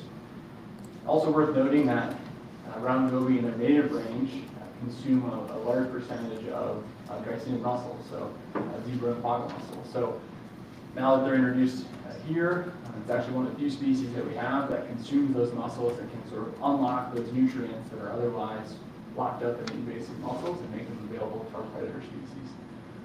So not necessarily saying that goby are a good thing, because if you take into consideration impacts on other species, darters, sculpins, things like that, by and large, it's a negative impact, sort of net on the ecosystem. But just this relationship between goby and bass is certainly one that's complex in terms of there is some positives and some negatives associated with those dynamics. And we add in the complexities of bass recruitment, this picture gets even more muddled. The success of individual nests is influenced by much more than just nest predation. Habitat plays a key role, and where in a water body is that nest, how deep is it, what substrate is it disturbed by waves or weather changes, all these things can influence the success of those nests. We also know from multiple genetic studies that the contribution of any one nest to the population is highly variable across the population. Again, due to a combination of genetics, individual behavior, habitat, nest predation, all these things can factor in. And also worth noting that only a small proportion of the population attempt to spawn in a given year. So there's a lot of complexities there associated with the contribution of these nests to the population. And then finally, the relationship between the number of eggs, the number of recruits, and the number of adults is one of the most notoriously difficult things within fisheries management. It's been the focus of decades and decades of research. And in short, it's very complex. It's very dependent on the species, it's dependent on the habitat and systems. But in general, it's not a direct link, or it's hard to make that direct link between the number of eggs, the number of juveniles, and the number of adults. It's very complex. And in general, not safe to sort of assume that you have more eggs, you're going to have more adults, and vice versa. So, now that I've further kind of muddied this picture, kind of stepping back to say, what does all this tell us? Really two things we think we can learn from literature at this time. One, without a doubt, rounded goby can impact the success of individual nests. That's something that's been studied, you can see it, and you can see those impacts to those individual nests when gobies are able to predate on them. But the second one is that to date, thankfully, there's been no scientific literature that has documented that rounded gobies are having population level impacts to bass populations that would result in sort of a decline of abundance of adult populations. Anthony, can you speak to the habitat that gobies prefer? I understand it's more of a rocky, rocky, as opposed to sand. Right, rocky, nearshore habitat. So they're in and around those places that smallmouth bass in particular tend to be nesting. Thank you. So that's what we've. Quick question on the nest. Is there any data that supports that the bass nests are moving to deeper waters to avoid gobies? And is that a successful means to avoid predation? There does seem to be some evidence that they are moving deeper. That could be a combination of things. It could be avoiding predation. It could be changing water conditions, clearer water, those kinds of things. But yeah, there is some of that. To the extent that it's directly goby related, it's harder to tease out. But yes, there is some of that pattern emerging. So if they do move into deeper water, does that indicate that gobies will not attack that nest? Hard to say. I think there's probably still some risk that gobies could prey on them. Another component of this that's worth mentioning as it relates to anglers is that when nests are deeper, sometimes they're harder to find for anglers too. They're not as vulnerable because you can't spot them. So there's a lot of factors that go into it. Hard to say conclusively if it would completely avoid the predation of goby, but it certainly influences how at risk they are for it. And I have a question related to the bottom line there, no documentation of bass population levels decline. Is there any documentation that suggests that it hasn't declined? Yeah, certainly. I'll jump to a few slides here to share some data we have. Work that's been going on to try to look at our bass populations over time. But from the scientific literature perspective, yeah, there certainly has been studies on bass broadly, and they're not seeing those impacts in certain systems. So with that, that poses the question I was going to go to next, which is, if we saw these impacts, what would we be looking for? And I'll jump to two slides and two different sources of information. One being our fishery surveys.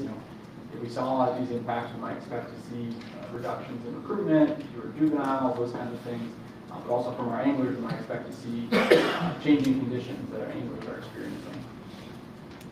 So the first of those two being our fisheries data. Within inland waterways, we've had, I think, 4 different status of the fishery surveys that have gone on across these water bodies in the last decade, which we summarized in our status of the fishery reports. And I'll particularly highlight results from Burt Lake in 2015 and Mullet Lake in 2017. That graph in the bottom left just shows the number of individuals captured by different age classes. In both of these surveys, they documented 13 different year classes of smallmouth bass. So what does that tell us? It doesn't tell us much about how things have changed. It doesn't tell us about the strength of recruitment. But it does tell us that there's been 13 consecutive years of successful reproduction of a fund level. And that is encouraging. You're seeing those diversified age classes. We're not seeing multiple years of failure or anything like that that would raise alarms. But obviously this information is a little dated. It's going on a decade or so now. So in response to some of these concerns, we were able to get a crew to go out and do a really brief follow-up survey just last month, early October. Only able to spend 2 days out on Burt Lake and had some really poor conditions. Our crews with troopers would be out there in pretty poor conditions, but despite that, they were able to document different age classes of smallmouth bass as well. Captured just about 25 individuals, most of them in the 2 to 5 inch range, which would be this year's year class, and that's documented in that middle photo there. So again, what does that tell us? Again, nothing conclusive in terms of strength of recruitment or changes over time, but it does tell us that some level of reproduction is happening, and some number of bass are getting past that stage where they would be especially vulnerable to goby predation. Is that enough of a sample size to actually draw any type of real conclusion? To the broader question of are goby having impact, unfortunately not. That would be a much more lengthy study, multiple years, different water bodies through time, a pretty comprehensive one. But it does tell us that some reproduction is happening, so we're not seeing complete failure in reproduction, which is at least something. Yeah, I mean, I think the presence, absence of pre-recruit bass was evidence that there isn't a recruitment failure. That was really the objective, just to see if that was is this a crisis? Are we falling off a cliff, so to speak? Young year bass in particular are difficult, as well as any young year fish, to get a good index. And as Lucas stated, you cannot always even correlate those to year class strength in an adult fish population. But we're certainly committed to the idea that if this is a growing concern from anglers, from lake associations, that repeat surveys would actually build that recruitment index to forecast and be able to answer questions. Is it a good year class? Is it a weak year class? But that really was the objective here, was addressing is there a year class failure or recruitment failure because of gobies? And we did answer that. The last point I want to make here on this slide is turning to Lake St. Clair. I'll caution the parallels, because Lake St. Clair obviously a very different beast, different system, different levels of fishing pressure, different everything. But it is one of our most heavily studied populations of bass in the state, and it's also one of the places that round goby has been present the longest in the state. So it provides an opportunity to at least learn something about these dynamics. In this case, we just had a paper published by our research section staff just earlier this year. This graph here shows the proportion of the population of trophy size. So while those fish of 20-plus inch size in Lake St. Clair were almost non-existent about 50 years ago, so you can see that that's an upward trend, and that the percentage of the population of trophy size fish is on the up. And that's due primarily to increased prevalence of catch and release fishing practices and these fish being able to reach older sizes, older ages, larger sizes. They did not find any direct connection to goby, and despite that being present, we didn't see any direct influence of them on their growth or survival or anything like that. So again, some caution there, but still informative in terms of what goby are doing to these bass populations. From a biologist standpoint, Lake St. Clair is so different than what we're looking at with the inland water outlays. I mean, I'm afraid that's an apples and oranges comparison. We would tend to agree generally, and hence the caveat I provided ahead there. But it is one of those things where we have to look at what we have and what we're able to kind of tease apart. And in this case, although them being completely different beasts from an ecosystem, fishing pressure, at least suggest that goby and bass seem to be able to coexist to some level without completely crashing the bass population. I have another question by Pete. I think I saw that you were about ready to ask. Yeah, do you guys measure the weight of let's say a 5-year-old bass, what it was 20 years ago? How big is a 5-year-old bass now with this increased food source, at least in Lake St. Clair? We have that in that paper. I don't have the numbers offhand, but I could get it for you. Okay. In general, just out of memory, are they heavier fish at 5 years now? In general, this trend that we're seeing with the increased prevalence of big fish is primarily driven by them getting older. They're not being harvested, there's increased catch and release, so it's more about them getting older and having more time to grow. Okay, thank you. That doesn't apply to walleye, does it? Different beast, yeah. People won't throw them back. No, not too often, no. If we maintain the status quo, what more could the DNR do in order to try to answer this question about whether there is an issue that we're missing? I can answer that now, or I can go to my last slide and get to it then. Go ahead and do your last slide. Okay. So let's stay on that just for a moment. I think it's important to point out that this data is 10 years old, and it was done 5 years after the known introduction to gobies. So we're talking about 10 years later and what's now being observed. Yep. Okay, the last source of information I'd briefly touch on before we get to the recommendation and the next steps is from our anglers. We have our fishing tournament information system in place. It's been in place for about the last decade. It's required of bass tournament anglers to have tournaments registered and report for catches, so it allows us some level of information about what at least this subset of our angling population is catching. Burke Mutt lakes are not among the most heaviest targeted water bodies for fishing tournaments. They rank about 150th in the state in terms of tournament pressure, averaging about 10 per year. This graph here in the bottom left shows the data we have from the last 8 years from this information system. And this is showing the heaviest bass weighed in per tournament, which is just one metric that we can look at. But in general, you can see there it's a pretty flat line, no obvious changes. And that's just one way of looking at it. Heaviest bass doesn't really tell us a whole lot about the recruitment dynamics or anything, but if we look at other metrics, total number of fish being captured, fish being caught per angler hour, all those kinds of things, they seem to tell the same story, which is, at least based on that source of information, there seems to be no major changes to the fishery over about a decade. Finally, I'll note just sort of anecdotally, anglers oftentimes are our primary source of information when things start going wrong. And to date, across these organized bass angling groups, we haven't heard any concerns to date, whether it be from inland waterways or other populations across the state. And in fact, a lot of our bass anglers will tell you that right now is the good old days for bass fishing in Michigan. Certainly, this water body is one, but there's other bass fishing opportunities across the state that are doing very well. But with that, Go ahead. I was just going to ask about the tournaments. How many are permitted per year in the state of Michigan? How many? I don't know offhand, but thankfully we do have our fishing tournament specialist in the room. Tom, you know offhand? Yeah, and as time comes up, I'll preface that. We don't have a tournament license, a tournament permit, so the tournament we don't pre-authorize, right? So the tournaments have to register and have to report in the system, but a number of tournaments could just form and be established.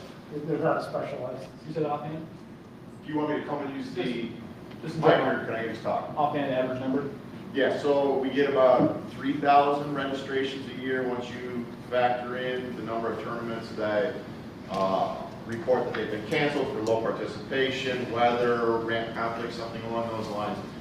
We settle in around 24 to 2,500 bass tournaments per year. Our compliance rate with the reporting is very, very good. Last year we hit 99%. We only had 30 tournaments that we did not get information back from. So we're getting a complete picture from that group in terms of what's being caught, participation, size of tournaments, number of anglers, when they occur throughout the season, water bodies and things like that.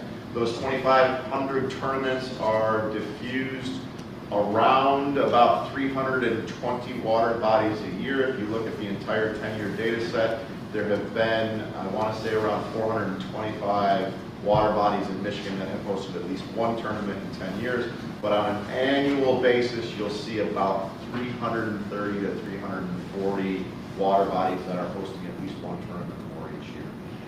Thanks, Tom. So are you suggesting then the other 500 tournaments are all other species? What's that? You said there's about 3,000 total, but 2,500 of them are bass, is that? You missed what I was saying. About 3,000 registrations after the reports come in of tournaments that have been canceled due to weather, canceled due to ramp conflicts, canceled due to low participation. Of the 3,000 registrations, about 2,500 occur as registered. We also track walleye tournaments and muskie tournaments, but walleye tournaments, there are less than 100 in the state each year, and muskie tournaments, there are less than 10. So, yes, 2,500 bass tournaments per year is kind of where we have settled in, with an increase in time from our first year of the program in 2016. But if you look, we're starting to basically asymptote with that kind of settling in around that 24 to 2,500 tournaments a year occurring at schedule. And you have a weighted average of when those tournaments occur? Is it 90% in May and June? So that is really going to depend on water bodies. So if I look at individual water bodies, I will see different periods of time. The heaviest concentration of tournament activity for bass is definitely in June. If you look at the lakes that are being considered here, I think it's 38% of the tournament activity for bass on those lakes would occur during the proposed closure period from the last Saturday in May through the third Saturday in June. Okay, thank you. Madam Chair, yeah, no, my question was actually related to the tournaments as well. As I was thinking about this in the proposed amendment, I'm wondering about the timing of the possession, when anglers can possess bass, which is really the issue, and when these tournaments are happening. Would you have an ideal recommendation, I mean, with respect to the possession time? I mean, because I've been fishing when bass aren't spawning until, of course, I'm in the UP, but not spawning until early June, right? And so that could be a problem if you're having tournament angling pressure, and I could see the potential issue there. But I mean, I'm wondering if we're not talking about an important factor, which is the timing of when anglers can possess bass when they're spawning. Yeah, and that sort of gets to the final slide here, which is our recommendation for issues. Before you move to the slide of questions, go ahead.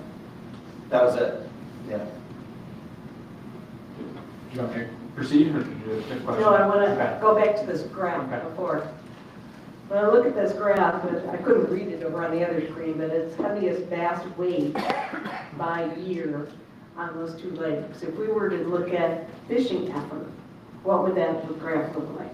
The number of tournaments has been pretty consistent. A lot of the tournaments register year after year, so it's been very consistent. And again, if you look at different metrics in terms of fish caught per hour, control per effort, it really tells the same story, which is a pretty flat line across these years.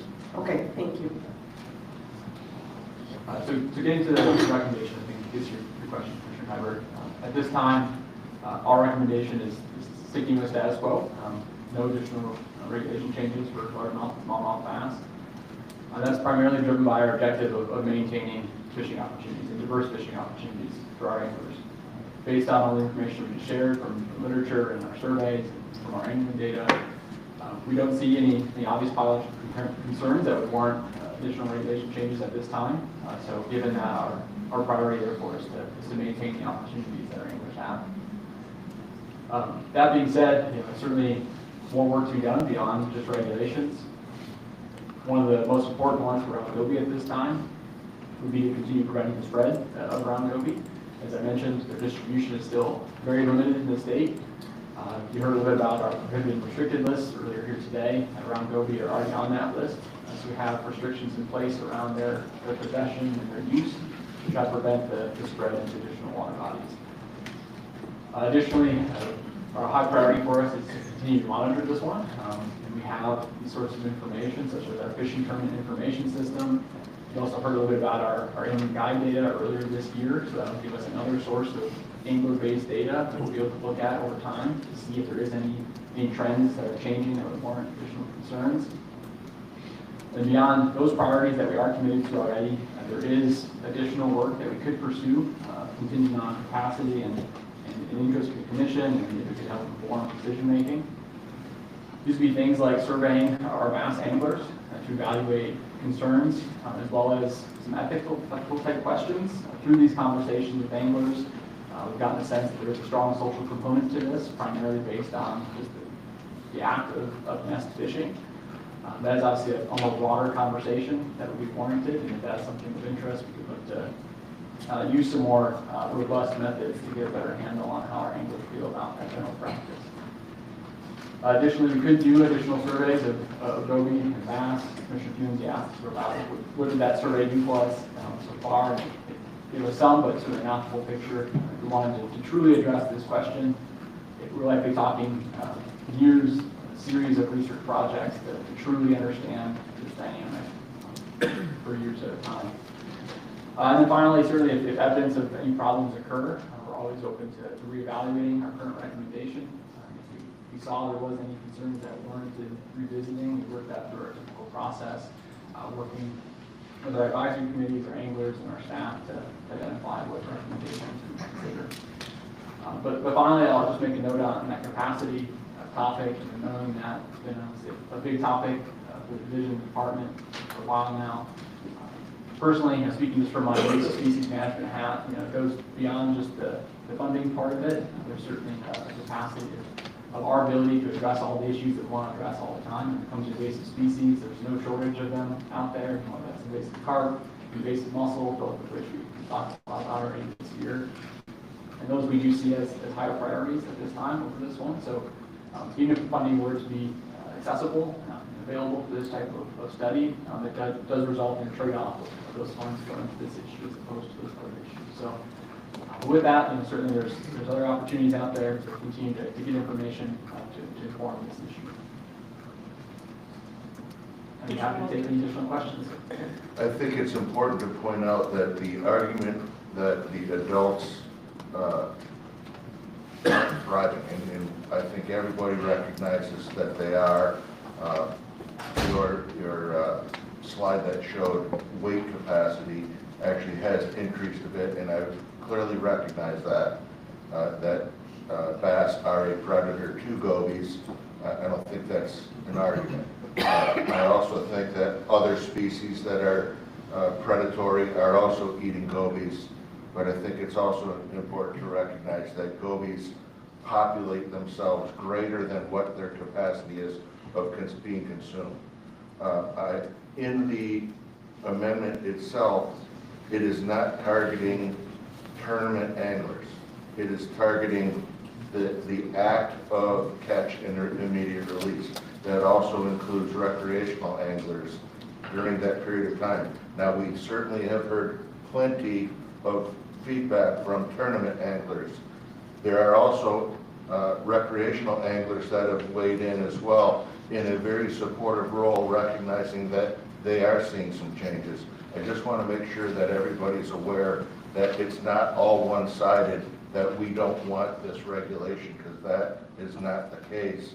More importantly, we don't have the data that supports or denies either party with the finger pointing that's going on. So I think it's greatly important that we work very hard at finding some solution to finding what the problem truly is. Yeah, I appreciate that comment. And certainly we've heard that those mixed thoughts as well from different anglers, and gotten to the point I made in that last slide. I do think there is a contingent of anglers that have thoughts about just the nest fishing dynamic, generally speaking. I think that's at least what I've heard some of our anglers speaking on. And if that is of interest, I think there are some ways that we can go back and better handle on that one, but that's more of a social type question of ethics, fishing on nest, which is a little bit broader than just the goby dynamic that has been the focus of the conversation today. Have you considered a nominal fee for the tournaments, let's say $100 a tournament, times $2,500, over 2,500 tournaments, 250 grand. It's super important to these tournament guys that this species exists and they can fish for them and have these tournaments just year after year after year. Is that something you consider to take those funds and directly relate it to a study? Yeah. Great question, Commissioner Erdley. So, yeah, certainly we don't have jurisdiction or the authority to institute fees for tournaments. There's a recent study in Saginaw Bay, the bass tournament, one day alone brought in $1 million to the local economy, of which the 100 anglers entering the tournament, we collected very minimal fees in terms of the tournament anglers at large, right? So what they're paying to access the fishery and what they're generating in terms of economic activity, but also what might be stress on the management of the bass populations, there's a disconnect in all of that. So we would certainly support partnering with the tournaments, partnering on approaching a structure by which either money towards evaluation of the impacts as well as looking at just making sure that if there's extra use on the resource that we're user pay model and that the user compensates in that form. So we would support that, but again, it's not up to us to be able to set fees. So it's legislative, you're saying? It's legislative. Okay. I have a follow-up question from earlier. You talked about lake assessments when you're dealing with the budget. At one time, I remember the division committing to try to do 4 lake assessments a year. Kelly Smith just reminded me of this past week. I talked to him. And then went to 2, and then it went to 1. Where are we with lake assessments at this point? Yeah, not in an improved situation. So, 11,000 inland lakes in Michigan, our field crews can survey about 50 a year at best. We're down probably now closer to the 20s. And what you're talking about with the lake assessment is status of the fishery report, whereby not only is the lake assessment done, a survey of the current lake status, but the biologist will go back through and say, what is all of the records on this lake about fisheries and fisheries management, and put it in one report so that you're looking at a round lake, a pickerel lake, what have you. You'll have a full record of the status of that fishery relative to that recent survey. So previous chief, Dr. Kelly Smith, is absolutely correct. We have a very low ability to write those less than 5 a year, those full comprehensive analyses. And you think about the changing dynamics with the invasive species, it's a little startling. All right, any other questions? Just real quick. I think it's also important to point out that bass are not alone in the predation of gobies. All Synchartids are. And I hope that the Synchartid Committee reviews and investigates the panfish, the crappies, and so on in the future so that we all get a better understanding of what is occurring there as well. I think we need to look closely at regulation changes perhaps on crappies. They are declining in Michigan, and we need to keep a close handle on why and what can we do to improve that. And then finally, lost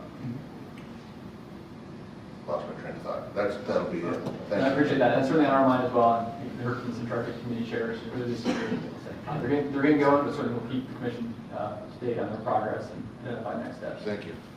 Commissioner Freeland. Just to follow up on Commissioner Erdley's point, I think this is why it's important when we have these issues. We're looking at trying to raise additional revenue, that the commission needs to formalize some type of input process with our partners from the state legislature to try to work together to holistically, tackle these issues. But once again, I just think that we really need to formalize it. Thank you. Thank you. Thank you. Director, thank you. Cody Norton's going to give us a brief. Brevity is the soul of wit. Coyote hunting and trapping season. Talked about this once or twice.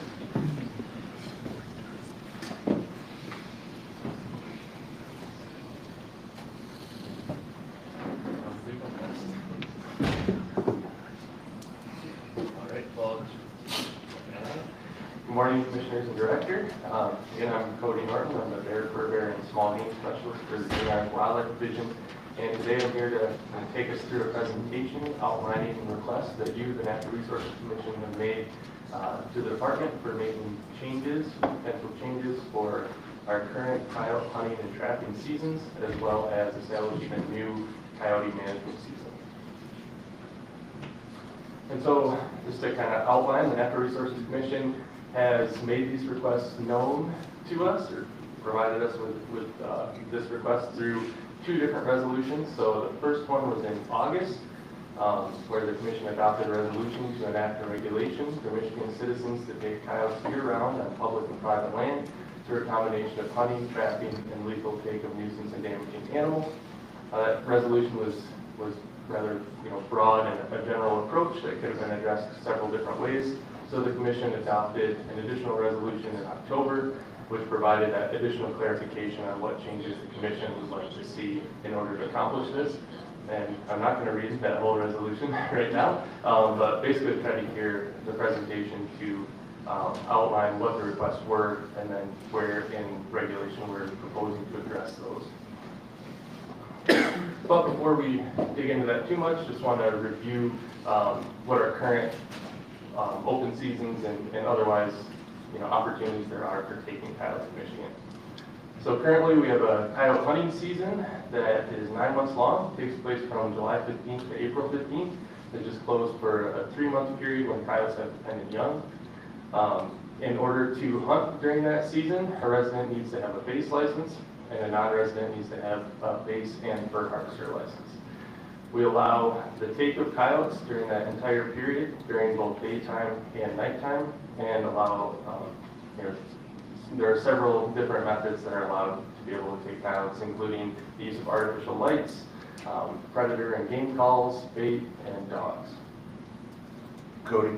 Yep. Just for clarity, if a resident hunter is trapping, they would then need a fur bear license as well, correct? Yes. Yep. Just to clarify. That's in my next set of bullets. Absolutely perfect. All right, so our current trapping season is open for 4.5 months from October 15th to March 1st. It is generally centered around the time when coyote fur would be prime and encompasses that time period when the fur would be either usable for the trapper or able to be sold and turned into a fur product or garment. Both residents and non-resident trappers must purchase both a base license and a fur harvester license to trap coyotes. And we have several different traps available to trappers to take coyotes, which includes footholds, condors or body gripping traps, cage traps, and non-lethal cable restraints. But just to clarify, footholds are the number one, most commonly used trap for coyotes and are very effective at taking them. Whereas our larger conifers that are capable of taking coyotes generally have regulations that minimize the likelihood of any conflicts involving domestic animals, which renders them largely not useful for coyotes. Similarly, cage traps, coyotes are very wary, aren't generally used for coyotes, and non-lethal cable restraints can be effective, but you must follow regulations that specify they can only be used on private land during the months of January and February. So a little bit narrower scope on when those can be used. We do not have a daily or seasonal bag limit on coyotes and don't have a possession limit. So essentially the number of coyotes that are taken by an individual hunter or trapper is up to that hunter or trapper as well as their ability levels. We also, our current options for taking coyotes outside of those open hunting and trapping seasons would be under the authority of a damage and nuisance animal control permit.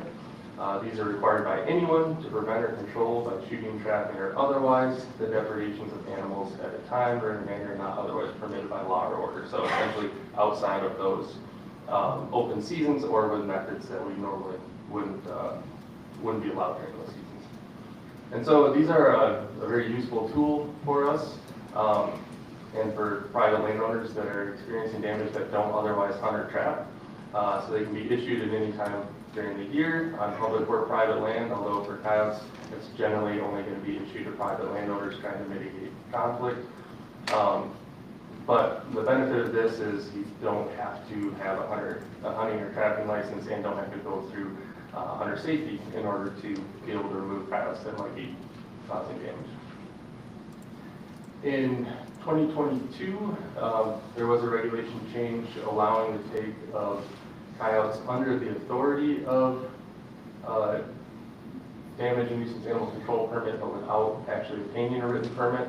I won't dive into that too much here, but that is Wildlife Conservation Order 5.56 if you'd like to look through more of those specifics. So now getting back to the requested changes from the commission and how we propose to address them. For our current hunting season, the commission requested that we shorten the coyote hunting season to a 4.5-month season that would align with the current coyote trapping season as well as the fox hunting and trapping season. So we are proposing to address this by actually removing Wildlife Conservation Order 3.610, which currently has the coyote hunting season specified in it, and instead incorporating that season into Wildlife Conservation Order 3.609 subsection 1, which currently includes the coyote trapping and fox hunting and trapping season. So basically combining all those together since they would all have the same season dates. The commission also requested that we prohibit the use of dogs to hunt coyotes during November 15th through 30th, which is the time period when the firearm deer season takes place throughout the state of Michigan. So we're proposing to address that in Wildlife Conservation Order 6.4, subsection 3. The commission also requested that we maintain current hunting methods. So essentially we are not proposing any changes to those methods that are currently allowed. And the commission also requested that we continue to require existing licensing during the hunting season. So again, residents would need a base license, non-residents would need a base license and a fur harvesting license. For the trapping season, the commission requested essentially that we retain what's currently in place for trapping, so there aren't any actual Wildlife Conservation Order changes here, but just to kind of review those requests that we wanted to ensure were still reflected in regulation. The first request was to maintain the trapping season at October 15th to March 1st, to maintain current trapping methods, which includes still only allowing non-lethal cable restraints to be used on private lands during January and February to March 1st.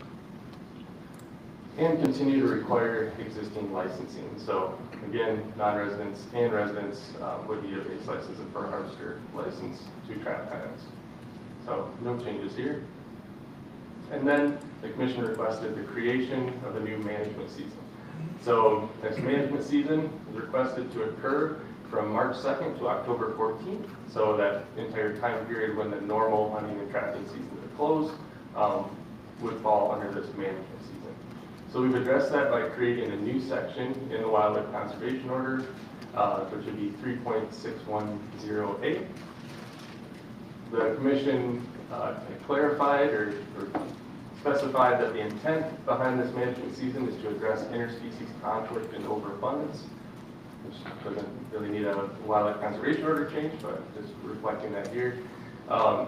They requested that we allow current hunting and trapping methods on public and private lands during this management season. So we've addressed that in the Wildlife Conservation Order 3.610A subsection 3. But there were a couple exceptions to that, which we, rather than read those, which sub-bullets they are, they're A and B underneath the general hunting and trapping regulations.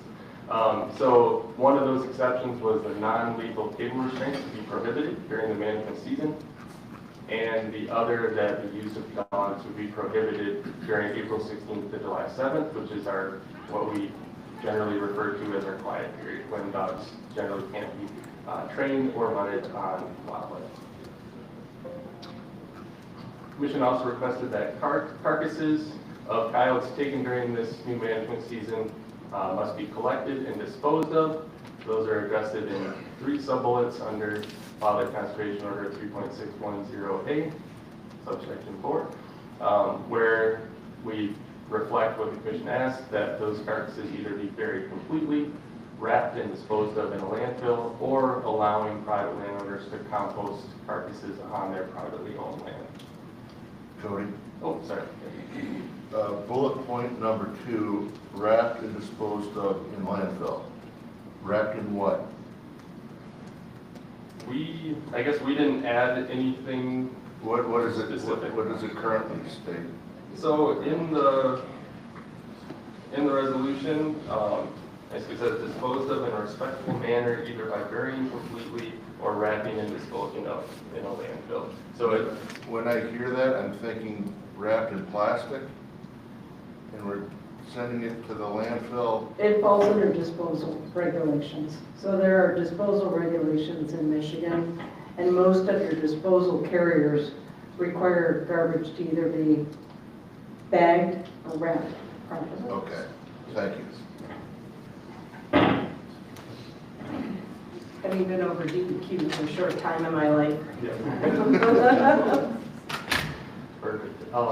Yeah, and then finally, the last request was that it required the same licensing during this new management season as for the normal hunting and trapping season. So we've addressed that in Wildlife Conservation Order 3.610A subsection 2, where it requires, and we're proposing that, where it would require resident hunters to get a base license, and then non-resident hunters and all trappers to get a new base license and fur harvester license. And with that, thank you, Commissioner and Director, and try to answer any questions. I just wanted to know everything good. I don't know that we have questions, but I do know later in the meeting, Commissioner Nyberg has some additional specifications for that resolution that we'll be giving you, assuming that passes. I would say the commission has also worked with the AG's office on this to make sure that as we move forward, that we're falling under current authority. And we really have 2 methods to deal with species that are under our authority. Number 1, with the commission and department, we can set seasons for take, and the department can take damage after inspection and individual permits. So with that, we're working within those confines of authority. Are there any other comments or questions, commissioners?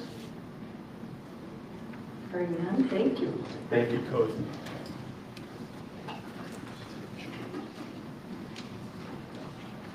Turkey, upland game bird habitat. We got Adam Bump from Wildlife, and Ryan Bohr from the National Wild Turkey Federation.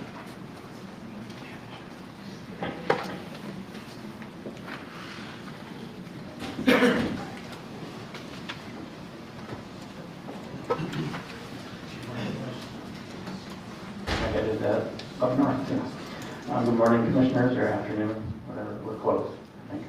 I'd like to introduce Ryan Boyer to you today. Ryan's the biologist for the National Wild Turkey Federation from Michigan.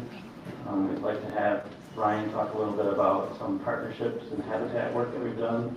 The National Wild Turkey Federation has been a great partner for us for many years on a lot of different things, but they excel at getting habitat done on the ground. And I'd like to put the rest of the time to Ryan to let him talk about what they've been doing here.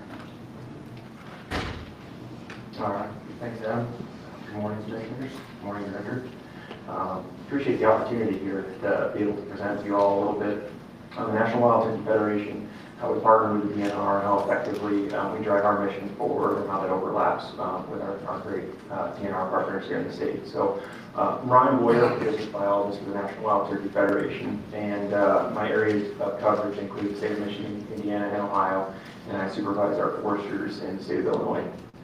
And I want to first start off by giving everyone a little bit of background in terms of the National Wild Turkey Federation as a whole, and then jump into the ways we partner here specifically in the state of Michigan.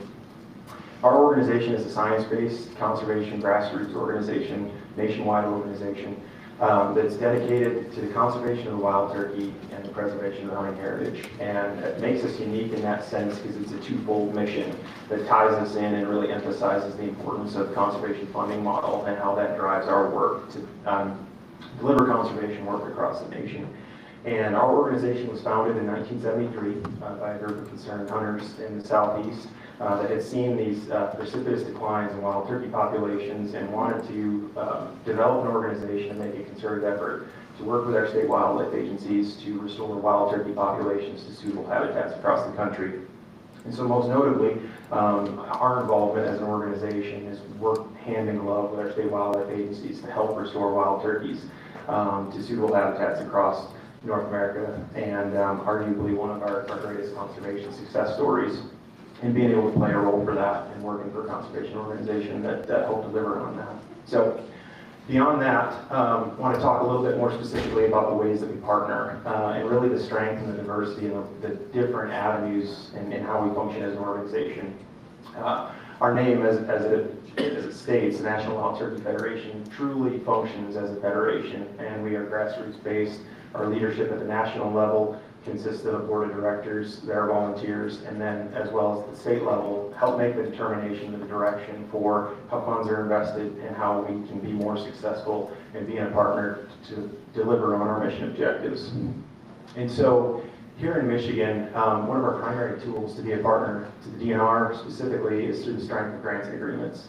We work very, very hard on trying to identify opportunities to secure grant funding at state and federal levels and to leverage those dollars to be a useful partner to help expand the efforts where there's overlap with the work and the priorities that we've identified based on the best available science. How can we move the needle and where can we invest dollars that make the most sense? The beauty of having a wild turkey as your focal species is that we've got an opportunity to work with a lot of different partners, and our success in working with the DNR and other partners has shown that over the past.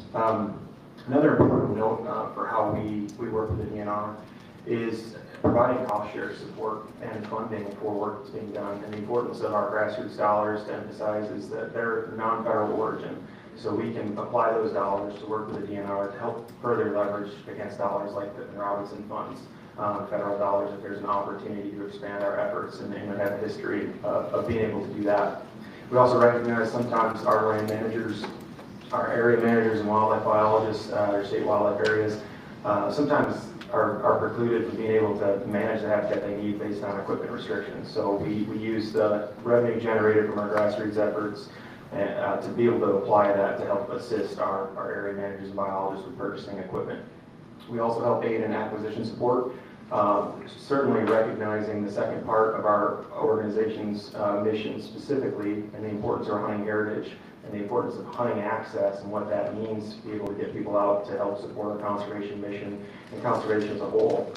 So trying to identify areas where we can support acquisition and more public access for folks. And we're blessed in Michigan compared to my other two states, which are 97% privately owned. So certainly recognize that and trying to provide opportunities. And a unique example, my last bullet point here, is to provide support for the Hunter Access Program. And we've worked more recently here with Pheasants Forever, the partnership with Michigan DNR, to help provide some funding to support improving habitat on these private lands where these landowners are willing to open up their property. So as an incentive, how do we help improve the habitat there and the quality of the habitat for the game species, as well as the people that may be using these and having access to them.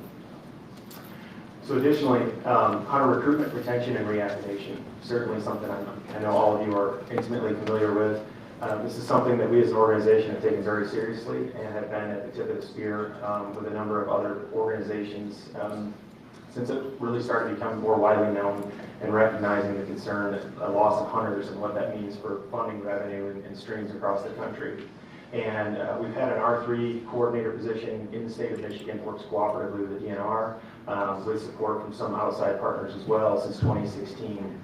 And it's really evolved over time to the point where we've tried to work through different avenues to expand upon that and find new ways to reach new audiences to get them engaged in hunting.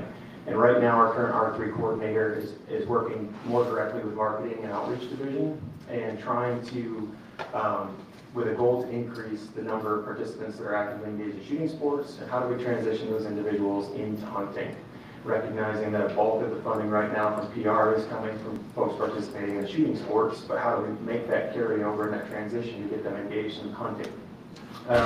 Another great example that was brought up earlier in a previous presentation is the Hunt Michigan Collaborative, that we tried to find ways to uniquely partner on that and provide support and marketing towards those efforts. And I will say our state here in Michigan is dedicated to the support of the R3 effort and continually trying to find ways to partner with the DNR to further that effort. Another unique way that we've been able to partner with the DNR is through the development of the Turkey Tracks program. And so this was developed, Adam's predecessor, Al Stewart, had come to me leading up to 2016, and we wanted to try and find a way to mimic the already successful GEMS program. And how do we better promote and educate users of these public land areas that these areas are being managed for these critical game species. The DNR employees and folks are working very hard to manage these lands for these game species. How do we better educate folks on that? And so we worked to develop a similar program, install these kiosks, and provide education on the importance of management of these species, but also the impacts that it has from an economic standpoint and the revenue that's generated by the users of those, and the overlap of the benefit that we do for these game species and what that may mean for non-game species. Fully understanding that a lot of the users of these public land areas, you may not be there to turkey hunt, deer hunt, squirrel hunt, but if they're non-consumptive users and they're using these public lands that may likely have been purchased by revenue generated from the sale of hunting licenses and being actively managed for these game species, maybe they can better understand how there's overlap there and appreciate the efforts and investments that have been made. And so we currently have a list of turkey tracks that have been installed, while Adam and I are continually working on ways that we can improve the messaging and the communication on those kiosks as that moves forward.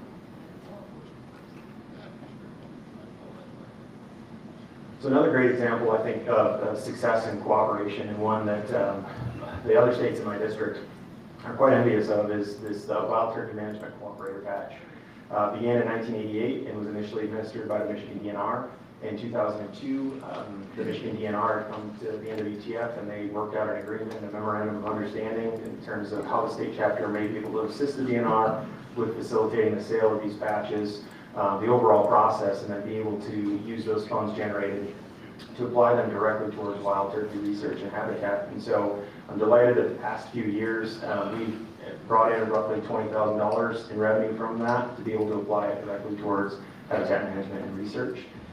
The uniqueness of the artistry that's behind these patches are all art submissions that are put forth by kindergarten through 12th graders, and then they're reviewed by the DNR and some of the members of our state chapter to determine the winner, and then they are awarded a $1,000 scholarship at our state awards event. So pretty cool program, very successful, and there are a lot of folks very enthusiastic about collecting all of those patches.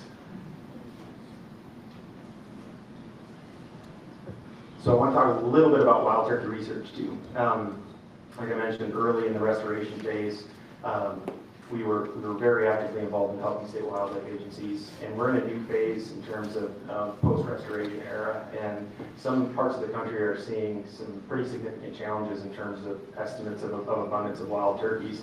But our involvement and our role in working with state wildlife agencies is unique in itself, that Adam and his counterparts across the country make up what we call the Technical Representative Committee.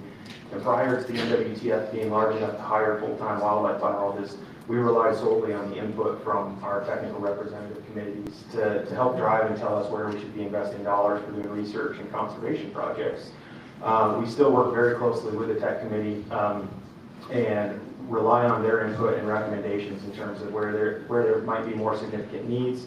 If there's concerns with potential regulatory issues in certain regions or safety issues specific to hunting, and trying to find ways to identify and address those needs and concerns through the best available research. So Adam and I work very closely. We've been involved in multiple stakeholders discussions over the last couple of years. Very thankful we've had an opportunity to help promote the establishment of a group survey here in Michigan that's allowed us to have some indication from year to year on what's going on with wild turkey populations. And our state chapter, as well as our national level of our national board, is very committed to providing funding to identify and address research needs. And that's something that Adam and I and other constituents here have been considering options moving forward to try and identify some of our information gaps and needs here in Michigan and how we can support those efforts. And lastly, I wanted to talk a little bit about political advocacy. So, you know, with our mission being broad and being twofold, as Carol can attest to, we're engaged in a lot of different political issues that may directly impact our mission. I think that it offers us a lot of strength, but we rely really heavily on our state wildlife agencies, our state agencies in general, as well as our outside partners, to be able to stay up to speed on changes and issues that may impact our mission. I'm a policy lead for my position in my region for coverage in my states, and one of the first precursors and assessments on whether or not we're going to act on a piece of legislation is to determine and understand whether or not, what the stance is for that state agency in that instance, if they have a stance, if we're in alignment with it, and in most cases, if we choose to voice an opinion or stance on that, and we have alignment with the agency. Most often, we advocate on regulatory issues, legislative issues, and issues on national forests, for instance, and comments on proposed management actions as well outside of that. And so our strength there largely is our grassroots efforts. In fact, that we've got between 9,000 and 10,000, just shy of 9,000 members here, but it's since grown since I made the slide. And our 50 chapters across the state, including a few in the UP. And so that really assists us with our ability to be able to engage on issues that are important for our mission. And so lastly, if I have time, Adam had asked if I would give you all a brief update in terms of this is how we've been working with the DNR successfully, but where are we headed next as an organization. And I'm delighted to be able to share this with you all. This is sort of fresh off the press.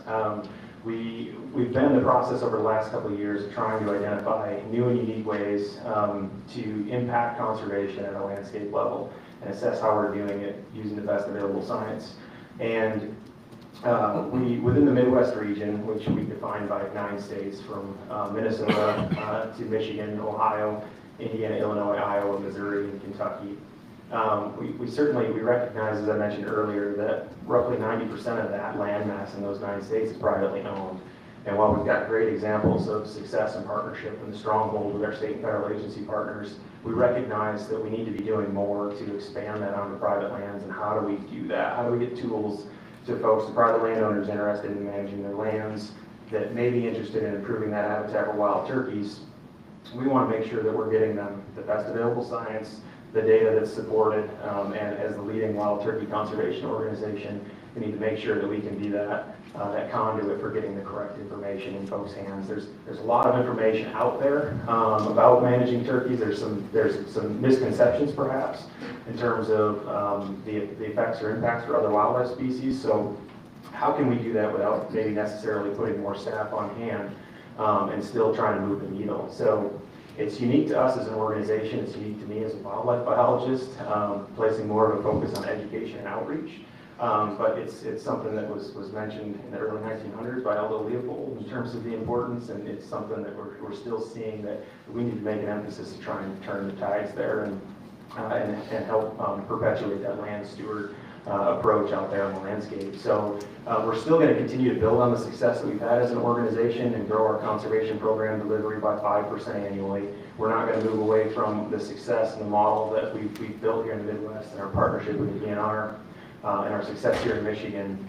But we really want to emphasize that education and outreach component, building modules, training people, training up and coming resource professionals. What does brood habitat look like? What does nesting habitat look like? How does this relate to other objectives, non-native and invasive species, and how impactful those can be to wild turkeys? And in order to do that, we recognize the importance of research and what that means to our mission. So our plan is to look to invest in another endowed professorship position within the Midwest region here, and expand upon the effects of habitat management and what that means for important vital rates for wild turkeys, and continue to advocate on policy, recognizing that disturbance is important to setback succession for a lot of the habitat that's needed by wild turkeys during that critical nesting and brood rearing period. And so sometimes in the public eye, the effects or the impacts of fire is not always viewed positively, right?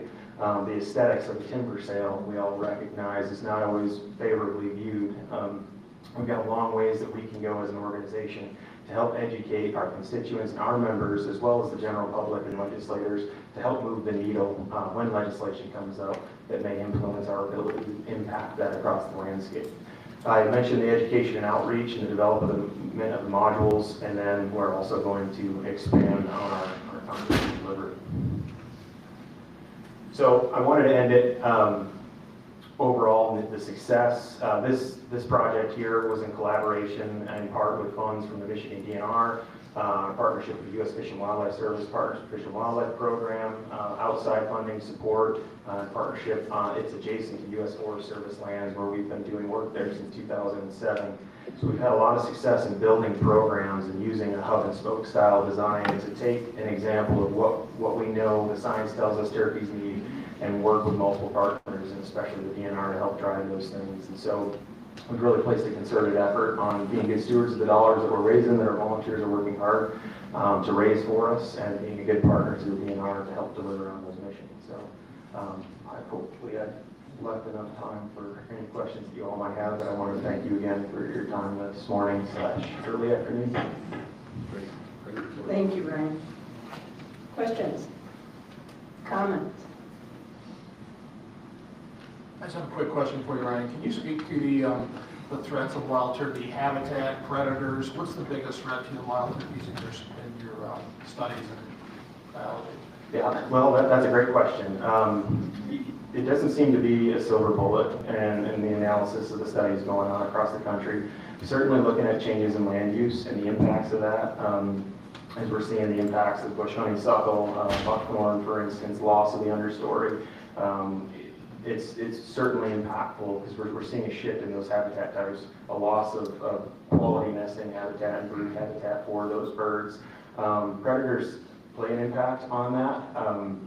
In all of our assessment of wildlife studies that have been done in the past, certainly our ability to move the needle needs to start with improving the quality of that habitat first to help move the needle for the bird, and then that can be supplemented and supported with additional management when allowable for predators. But unfortunately, there hasn't been a silver bullet in terms of this is the causation and this is the reason for decline. A lot of state wildlife agencies across the country are trying to assess and look at, in cooperation with researchers and universities, if there may be additional impacts in terms of timings of seasons, potential impacts in levers in terms of reducing bag limits. And there's conflicting studies that have come out in terms of the effects of that. But certainly we recognize that our greatest ability to influence wild turkey populations is through positively impacting their wildlife habitat first. And so we're going to continue to drive and push for research being done here and in the Midwest that helps us address that more specifically in terms of how we can develop prescriptions that the area managers and wildlife biologists can incorporate in their management to move the needle there for turkeys. But loss of CRP, decline in grasslands and stuff have been pretty closely tied to declines that we've seen in grassland birds, upland nesting birds as well. So but we recognize that there's some challenges there that are being faced by this bird.